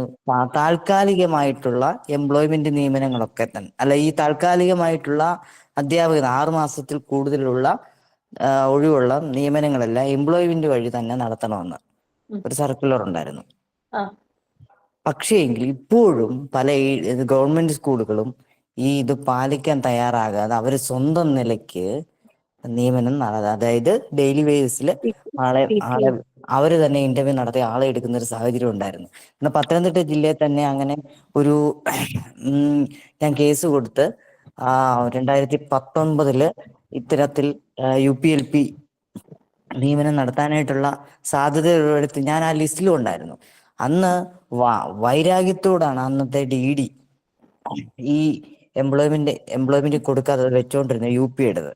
ഇത്തരത്തില് ഈ സർക്കുലർ നിലനിൽക്കുമ്പോൾ ഈ ഒരു എന്താ പറയാ, നമുക്ക് ഈ നിയമനങ്ങളൊക്കെ തന്നെ നമുക്ക് ഈ എംപ്ലോയ്മെന്റ് വഴി തന്നെ നടത്താനുള്ള സാഹചര്യം ഇപ്പൊ ഉണ്ടോ, അല്ലെങ്കിൽ എന്തുകൊണ്ടാണ്? ഉണ്ട്. അതെന്തെന്നറിയോ, അത് നമ്മളുടെ വേറെ തന്നെ യൂണിറ്റ് ഉണ്ട്, ഒരു EMI എന്ന് പറയും. EMI യൂണിറ്റ് എന്ന് പറഞ്ഞാൽ എല്ലാ സർക്കാർ ഓഫീസിലും എംപ്ലോയ്മെന്റ് ത്രൂ നടക്കാൻ പാടുള്ളൂ എന്നുണ്ട്. അതിന് വേണ്ടിയിട്ട് നമ്മൾ മന്ത്ലി ഇത്ര യൂണിറ്റ് ഇൻസ്പെക്ഷൻ ചെയ്തിട്ട് പിടിക്കണം എന്നുണ്ട്.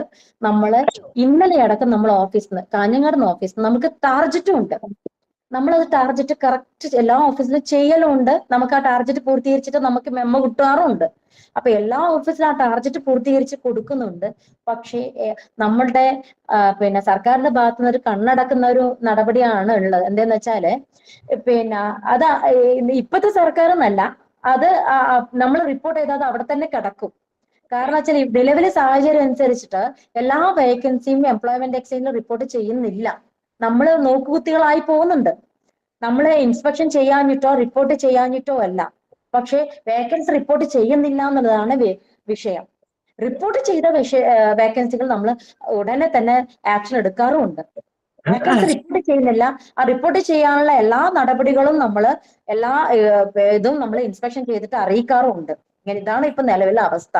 കാരണം എംപ്ലോയ്മെന്റ് കൊടുത്താൽ ഫുള്ള് പേ സ്കെയിൽ കൊടുക്കണം. പക്ഷെ മറ്റേതാകുമ്പോൾ ഡെയിലി വേജസ് അത്രേ കൊടുക്കുള്ളൂ. അതൊരു വിഷയമാണ്. എന്നെ ഇതുവരെയായിട്ട് ഒരു എയ്ഡഡ് സ്കൂളിൽ പോലും എംപ്ലോയ്മെന്റ് എക്സ്ചേഞ്ചിന് നോമിനേറ്റ് ചെയ്തിട്ടില്ല. പക്ഷെ ഇപ്പൊ നമ്മുടെ കൺമുൻപിൽ തന്നെ ഒരുപാട് ഡെയിലി വേജസ് നടക്കുന്നുണ്ട്. നമ്മളത് റിപ്പോർട്ട് ചെയ്യുന്നുണ്ട്, പക്ഷെ നിസ്സഹായ അവസ്ഥയാണ്.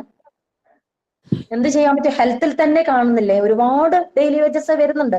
പക്ഷെ നമ്മൾ റിപ്പോർട്ട് ചെയ്യുന്നുണ്ട്, നമ്മളുടെ ഡ്യൂട്ടിയാണ് റിപ്പോർട്ട് ചെയ്യാന്നുള്ളത്. പക്ഷെ ഇപ്പൊ മറ്റു ഭാഗത്തുനിന്ന് നോക്കുമ്പോൾ എന്താണ്, ഡെയിലി വേജസിന് അത്രയും കൊടുക്കുന്നുണ്ട്.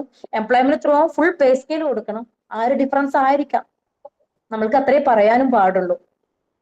ഓക്കെ, അടുത്തൊരു ചോദ്യത്തിലേക്ക് പോകാൻ തോന്നുന്നു. അടുത്ത ഇനി ആർക്കെങ്കിലും ഡൗട്ട് ഉണ്ടെങ്കിൽ.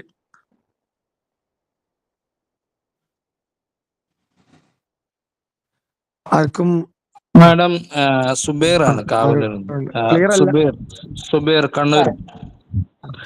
അപ്പോ എനിക്ക് ചോദിക്കാനുള്ളത്, അതായത് നമ്മളിപ്പോ ഈ സ്പെഷ്യൽ എംപ്ലോയ്മെന്റ് നിയമിക്കുമ്പോ പല സ്ഥലങ്ങളിലുള്ളവരെയാണ് ഇപ്പൊ മലപ്പുറത്തുള്ളവരെ കണ്ണൂരിലേക്ക്, അതുപോലെ തന്നെ കൊല്ലത്തുള്ളവരെ ഇങ്ങനെ മലപ്പുറത്തുള്ളവർ കാസർഗോഡേക്ക്, ഇങ്ങനെയൊക്കെയാണ് നിയമിക്കുന്നത്. അപ്പൊ എന്തുകൊണ്ടാണ് അതൊരു നേരാൻ വണ്ണം അവരവരുടെ ജില്ലയിലുള്ള മുൻതൂക്കം കൊടുത്തുകൊണ്ട് അങ്ങനെ നിയമിക്കാത്തത് എന്തുകൊണ്ടാണ്? അത് നല്ലൊരു ചോദ്യമാണ് കേട്ടോ, നല്ലൊരു ചോദ്യമാണ്. അതായത് ഞാൻ നേരത്തെ പറഞ്ഞില്ലേ, സ്ഥിരം നിയമനത്തിന്റെ കണ്ടീഷൻസ് വെച്ചാൽ ആ റീജിയനിൽ അയക്കണം എന്നാണ്. അതായത് ഇപ്പം നിങ്ങൾ പറഞ്ഞല്ലോ, ഇപ്പൊ കോഴിക്കോട് ഭിന്നശേഷി ഇവിടെ റീജിയനിൽ പെടുന്നതാണ്. കാസർഗോഡ്, കണ്ണൂര്, കോഴിക്കോട്, വയനാട്, മലപ്പുറം, പാലക്കാട്. ഈ റീജിയനില് കോഴിക്കോട് റീജിയനിൽ പെടുന്നതാണ്. അപ്പൊ ഇവിടുന്ന് വരുന്ന വേക്കൻസികൾ മൊത്തം ഇത്ര റീജിയനിൽ അയക്കണം നമുക്ക് നിയമമുണ്ട്. പക്ഷെ ഉദ്യോഗാർത്ഥികൾക്ക് വേറെ സൗകര്യമുണ്ട്. എന്തെന്നറിയോ, ഇന്ന ജില്ലയിലേ പരിഗണിക്കാൻ പാടുള്ളൂ എന്നവർക്ക് എഴുതി കൊടുക്കാം. അപ്പൊ ആ ജില്ലയിലേ പരിഗണിക്കാൻ പാടുള്ളൂ, ആ ജില്ലയിൽ വരുന്ന വേക്കൻസി മാത്രമേ അവർ വിളിക്കുള്ളൂ. അങ്ങനെ ഒരു സൗകര്യമുണ്ട്. അപ്പൊ മലപ്പുറം ജില്ലയിലെ വരുന്ന വഴികൾക്ക് മാത്രം എന്നെ പരിഗണിച്ചാൽ മതി എന്ന് പറയുമ്പോൾ ആ ഉദ്യോഗാർത്ഥികളെ അവിടെ മാറ്റി നിർത്തും. അപ്പൊ ക്യൂവിൽ അവർ മുമ്പിലാവും. മലപ്പുറം വരുന്ന ഒഴിവിൽ മാത്രം ആ കുട്ടീനെ പരിഗണിക്കും. മനസ്സിലായോ? കാസർഗോഡുള്ള ഒരാള് അവിടെ ക്യൂല് നിൽക്കുമ്പം കാസർഗോഡുള്ള കുട്ടി അവിടെ നിൽക്കുന്നു. പിന്നെ 5-6 പേരുണ്ട് ഇങ്ങനെ ക്യൂല് നിൽക്കുന്നു. ഒരു കുട്ടി കാസർഗോഡ് മാത്രം പരിഗണിച്ചാൽ മതി പറയുമ്പം മറ്റേ ക്യൂല് നിൽക്കുന്ന മറ്റു കുട്ടികളെല്ലാം മറ്റേ ജില്ലയിലേക്ക് വിടുകയും കാസർഗോഡ് മാത്രം പരിഗണിച്ചാൽ കുട്ടി അവിടെ നിൽക്കുകയും കാസർഗോഡ് വരുമ്പം ആ കുട്ടിയെ അവിടേക്ക് പരിഗണിക്കുകയും ചെയ്യും. അങ്ങനെ ഒരു സഹായം, അങ്ങനെ ഒരു ബുദ്ധിപൂർവ്വം നിങ്ങൾ നീങ്ങിക്കഴിഞ്ഞാൽ നിങ്ങൾ ഉദ്ദേശിക്കുന്ന സ്ഥലത്ത് നിങ്ങൾക്ക് ജോലി കിട്ടും. പക്ഷെ നമ്മുടെ നിയമപ്രകാരം റീജിയൻ മൊത്തം പരിഗണിക്കണം എന്നാണ് കേട്ടോ. ഇപ്പൊ മനസ്സിലായോ? അത് കുറച്ച് ശേഷം മാത്രമാണ് വന്നിട്ടുള്ളത്. കുറെ സമയം മുമ്പ് ആണ് ഞാനൊക്കെ നിയമിക്കപ്പെട്ടത്. അല്ലല്ല, നിങ്ങൾക്ക് എപ്പോ വേണമെങ്കിലും ചെയ്യാം. നിങ്ങൾക്ക് അറിയാത്തത് കൊണ്ടാണ് കുട്ടി. ട്രാൻസ്ഫറിങ് നടക്കുവോ മാഡം? ഇത് എയ്ഡഡ് നമുക്ക് ട്രാൻസ്ഫർ ഇല്ലല്ലോ കുട്ടി. മാനേജ്മെന്റ് സ്കൂൾ അല്ലേ, സർക്കാർ സ്കൂൾ അല്ലല്ലോ. അതെ അതെ അതെ. പക്ഷെ നിങ്ങൾക്ക് ഞാൻ പറയട്ടെ, നിങ്ങൾക്കത് അറിയാത്തത് കൊണ്ടാണ്. നിങ്ങൾക്കത് ആരും പറഞ്ഞു തന്നിട്ടുണ്ടാവില്ല. എന്നെ സമീപിച്ചവർക്കൊക്കെ ഞാൻ പറഞ്ഞു കൊടുത്തിട്ടുണ്ടത്. അതിനുശേഷമാണ് ഞാൻ അറിഞ്ഞതാ. അതിപ്പോ നമ്മൾ ഏത് വേക്കൻസി ആണെങ്കിലും അങ്ങനെയാണ്. അതുകൊണ്ടാണ് ഈ ക്ലാസ് എടുക്കുമ്പോൾ ഞാനത് അങ്ങനെ പറഞ്ഞതും. ഓക്കെ, ഇനി അടുത്ത ആരെങ്കിലും എന്തെങ്കിലും ഡൗട്ട് ഉണ്ടെങ്കിൽ. ഹലോ, ഇനി ആരെങ്കിലും ഉണ്ടോ? ഹലോ, പറഞ്ഞോളൂ. ഞാൻ മലപ്പുറത്ത് നിന്നാണ് സംസാരിക്കുന്നത്, മൻസൂർ. പറഞ്ഞോളൂ. പാർട്ട് ടൈം സ്ലീപ്പർ ഇന്റർവ്യൂവിനെ ഭിന്നശേഷിക്കാരെ ഞാൻ പങ്കെടുത്ത് ചെയ്തപ്പോള് 10-40 ഒഴിവുണ്ടായിരുന്നു. മലപ്പുറം DD നിന്നു.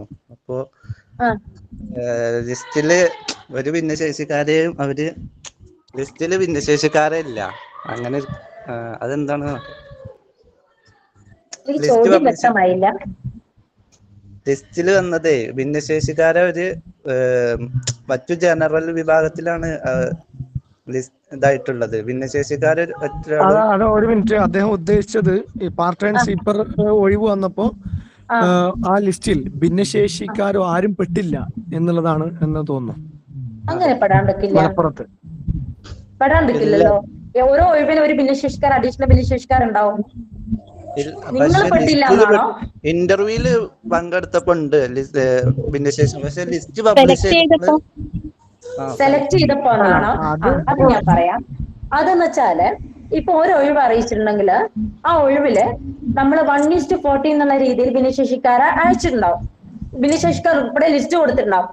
ഒരു ഒഴിവിന് 14 പേരെ അയച്ചാൽ അതിൽ ആര് വേണമെങ്കിൽ അവർക്ക് എടുക്കാം.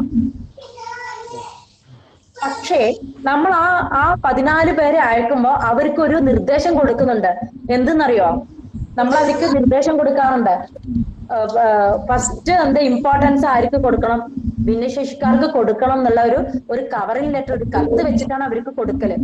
ഇന്റർവ്യൂ നൽകണം എന്ന ഒരു കത്ത് കൊടുക്കും. വളരെ എംപ്ലോയറും എന്തെങ്കിലും ആക്ഷൻ എടുക്കാനുള്ള ആക്ഷൻ എടുക്കാനുള്ളതില്ല. പക്ഷെ നമ്മൾക്ക് അങ്ങനെ ഒരു കത്ത് നിർദ്ദേശം കൊടുക്കാനുള്ള അധികാരമുണ്ട്. അത് നമ്മൾ കൊടുക്കാറുണ്ട്. നിർദ്ദേശങ്ങൾ പാലിക്കണം എന്ന് അവരുടെ ഭാഗത്ത് നിന്ന് ഉണ്ടാവണമെന്നില്ല, അല്ലേ മാഡം? അങ്ങനെയില്ല. അവർക്ക് അവരുടെ ഇന്റർവ്യൂവിന്റെ പോയിന്റ് ഇട്ടിട്ട് അവർക്ക് ആ ഇന്റർവ്യൂ, നിങ്ങൾക്ക് അറിയാം ഇന്റർവ്യൂ ബോർഡ് ഉണ്ടല്ലോ അവർക്ക്. ഇന്റർവ്യൂവിന്റെ പെർഫോമൻസ് മാർക്ക് ഇട്ടിട്ട്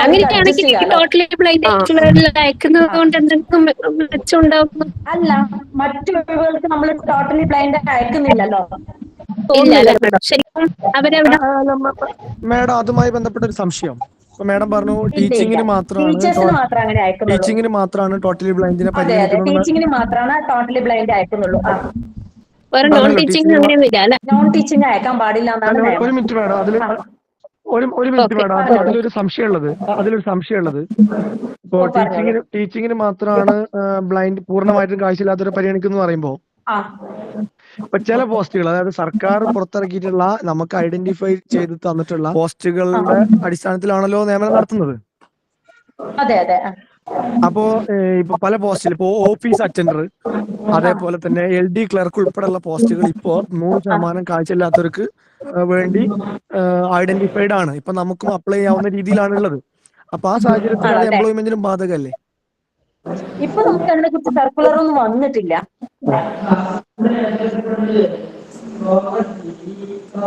നിലവിൽ നമുക്ക് അതൊന്നും വന്നിട്ടില്ല കേട്ടോ.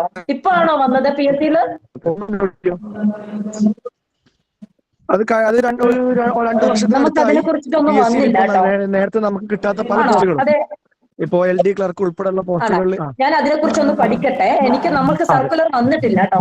ഞാൻ എന്നാല് അതിനെ കുറിച്ച് പഠിക്കുകയും ചെയ്യാം, എന്നിട്ട് ഞാൻ അത് മറുപടി പറയാം. അതേപോലെ തന്നെ ഈ ഓഫീസ് അറ്റൻഡർ പോസ്റ്റ് നേരത്തെ നമുക്ക് ഐഡന്റിഫൈ ആണ്. അപ്പൊ അങ്ങനെയാണെങ്കിൽ നോൺ ടീച്ചിങ് പോസ്റ്റിലേക്ക് 100% ബ്ലൈൻഡ് എംപ്ലോയ്മെന്റ് വഴിയും അത് കിട്ടൂലേ? കിട്ടേണ്ടതല്ലേ? നിങ്ങൾ ചോദിക്കുമ്പോൾ അത് നിലവിലെ നമുക്ക് അതിനെ കുറിച്ച് ഇതുവരെ വന്നിട്ടില്ല. എനിക്ക് അതിനെ കുറിച്ച് പഠിക്കും വേണം, എന്നാലേ എനിക്കൊരു മറുപടി പറയാനും പറ്റുള്ളൂ. ഓക്കെ. ഞാനത് നോക്കിയിട്ട് അറിഞ്ഞിട്ട് പറയാം. നിലവിൽ എനിക്ക് അതിനെ കുറിച്ചിട്ട് അങ്ങനെ ഒരു ഉത്തരവ് വന്നിട്ടില്ല. ഞാൻ അതിനെ കുറിച്ച് പഠിക്കുകയും ചെയ്യട്ടെ കേട്ടോ. 9:17 പെട്ടെന്ന് ആർക്കെങ്കിലും ചോദിക്കാനുണ്ടെങ്കിൽ. ഹലോ, പറഞ്ഞോളൂ. ചോദിച്ചോ. അത് മറ്റേ ആൻസർ മനസ്സിലായില്ല. അതായത് അത് റിസർവേഷനിൽ പെടാത്തോണ്ടാണോ അങ്ങനെ ഈ ഡിസബിലിറ്റിന്റെ ലിസ്റ്റ് മാത്രം പബ്ലിഷ് ചെയ്യാത്തത്? അത് പ്രയോറിറ്റി? അതായത് ഇന്റർവ്യൂവിൽ നിയമനം ലഭിച്ചവരുടെ ലിസ്റ്റ് അല്ലേ നിങ്ങൾ ഉദ്ദേശിച്ചത്? അതെ. അതെ, നമ്മൾക്ക് നോമിനേറ്റ് ചെയ്യാനുള്ള റൈറ്റേ ഉള്ളൂ, നിയമിക്കാനുള്ള റൈറ്റ് ഇല്ല. നിയമനം നടക്കേണ്ട ആ ഇന്റർവ്യൂ ബോർഡാണ്. അപ്പൊ ആ ഇന്റർവ്യൂയുടെ ബോർഡിലുണ്ടായ ആൾക്കാരുടെ തീരുമാനത്തിന്റെ ബേസ് ചെയ്തിട്ടാണ് എടുത്തിട്ടുണ്ടാവുക. ആ തീരുമാനം എന്തേ അങ്ങനെ ആയത് എന്ന് ആ ഇന്റർവ്യൂ ബോർഡോട് ചോദിക്കാം എന്നല്ലാതെ ഭിന്നശേഷിക്കാരുടെ എടുക്കാതിരിക്കാനുള്ള കാരണം അതെന്താ നിങ്ങൾക്ക് അവരോട് ചോദിക്കാവുന്നതേ ഉള്ളൂ. എടുത്താൽ കുഴപ്പമൊന്നുമില്ല, എടുക്കണം. മുൻഗണന നൽകണം എന്നുള്ള കത്ത് നമ്മൾ അതിന്റെ കൂടെ വെക്കാറുമുണ്ട്. പക്ഷെ ഞാൻ എംപ്ലോയ്മെന്റില് ഞങ്ങള് പെരിന്തൽമണ്ണ എംപ്ലോയ്മെന്റിൽ ചോദിച്ചപ്പോ അവര് പറഞ്ഞത് ഇതേമാർക്ക് റെക്കമെൻഡിന്റെ അടിസ്ഥാനത്തിലൊക്കെ ഇതുണ്ടാവുന്നൊക്കെ പറഞ്ഞു. ചില ബോർഡ് നടത്തുമ്പോഴേ ബോർഡിന്റെ തീരുമാനമാവാം. ചിലപ്പോൾ അവര് പെർഫോമൻസിന്റെ അടിസ്ഥാനത്തിലായിരിക്കാം മാർക്ക് ഇട്ടിട്ടുണ്ടാവുക. എന്തിന്റെ അടിസ്ഥാനത്തിലാണോ മാർക്ക് ഇട്ടത് നമുക്ക് അറിയില്ലല്ലോ. ഇന്റർവ്യൂ ഏത് മാനദണ്ഡ പ്രകാരമാണ് അവരെ സെലക്ട് ചെയ്തത് നമുക്ക് അറിയില്ലല്ലോ. അതല്ല ഞാൻ ചോദിക്കണതല്ല, ഒരു സർവീസിലുള്ള ഒരു ഓഫീസർ തന്നെ എന്നോട് പറഞ്ഞത് റെക്കമെൻഡിന്റെ അടിസ്ഥാനത്തിൽ. മൻസൂർ സാർ ഒരു മിനിറ്റ്.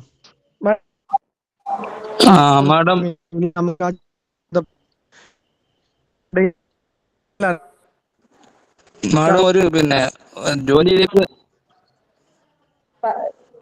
ഹലോ, പറഞ്ഞോളൂ. മാഡം ഒരു ജോലിയിലേക്ക് നമ്മൾ പരിഗണിക്കാൻ വേണ്ടിയിട്ട് റിക്വസ്റ്റ് ചെയ്യാൻ പറ്റുമോ എംപ്ലോയ്മെന്റ് ഓഫീസിൽ? ഇപ്പോൾ OA തസ്തികയിലേക്ക് നമ്മുടെ പരിഗണിക്കാൻ വേണ്ടിയിട്ട് എംപ്ലോയ്മെന്റിൽ റിക്വസ്റ്റ് വല്ലതും സമർപ്പിക്കാൻ പറ്റുമോ? അത് അങ്ങനെയല്ല. ഇപ്പൊ നമ്മൾ ഏത് ജോലിയും ചെയ്യാൻ തയ്യാറുണ്ടെന്ന് ഇപ്പൊ എഴുതി കൊടുക്കാറില്ലേ?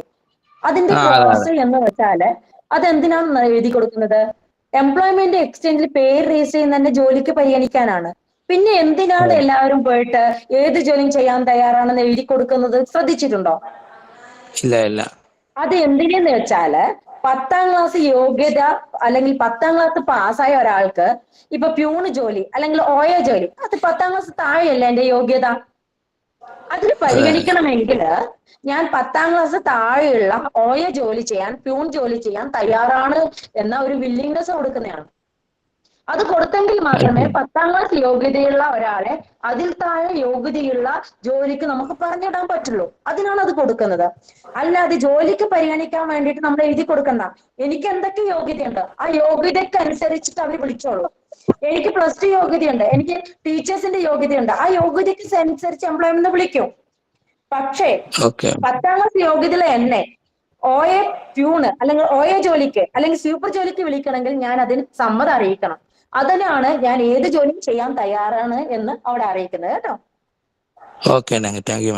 ഇനി ഒറ്റ ചോദ്യം കൂടി, ഒരു ചോദ്യത്തിന് മാത്രമേ അവസരമുള്ളൂ. ഒരൊറ്റ ആൾക്കും കൂടി ചോദിക്കാം. സമയം കുറച്ച് ലേറ്റായി.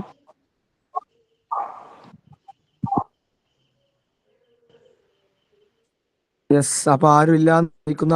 അപ്പൊ നമ്മുടെ ഇത്രയും നേരം വളരെ റിപ്പീറ്റ് ചെയ്ത് എല്ലാ കാര്യങ്ങളും ഒരു ധൃതിയുമില്ലാതെ നമുക്ക് വേണ്ടി പറഞ്ഞു തന്ന മാഡത്തോടുള്ള നന്ദി അറിയിക്കുന്നു. ഔദ്യോഗികമായിട്ട് നന്ദി പറയുന്നതിന് വേണ്ടി യൂത്ത് ഫോറത്തിന്റെ KFB യൂത്ത് ഫോറത്തിന്റെ സംസ്ഥാന നിർവാഹക സമിതി അംഗം അഫ്സലിനെ ക്ഷണിക്കുന്നു. ഓഡിബിൾ ആണോ? ഓഡിബിൾ ആണ്. എന്റെ കർത്തവ്യം നന്ദി പറയാന്നുള്ളതാണ്. അപ്പോൾ നമ്മുടെ FB യൂത്ത് ഫോറത്തിന്റെ അഗോറ വെബ് സീരീസിന്റെ 7ാമത്തെ ക്ലാസ് ആണ് ഇന്നിവിടെ നടന്നത്. നമ്മുടെ ക്ഷണം സ്വീകരിച്ച് എംപ്ലോയ്മെന്റ്, നമ്മുടെ തൊഴിലിനെ കുറിച്ച്, ഭിന്നശേഷിക്കാരുടെ തൊഴിലിനെ കുറിച്ച് ക്ലാസ് എടുത്ത റീന മാഡത്തെയും അതുപോലത്തെ നമ്മുടെ ഈ ക്ലാസ് കേൾക്കാൻ വേണ്ടി വന്ന എല്ലാവരെയും ഒറ്റ വാക്കിൽ നന്ദി പറഞ്ഞുകൊണ്ട് നിർത്തുന്നു. Okay, thank you. മാമിന് ഒരിക്കൽ കൂടി വലിയൊരു താങ്ക്സ് അറിയിക്കുന്നു. അപ്പൊ നമ്മുടെ പ്രോഗ്രാം വൈൻഡപ്പ് ചെയ്തതായിട്ട് അറിയിക്കുന്നു. Good night. Thanks to all. Okay, bye. Okay, good night, ma'am. Thank you.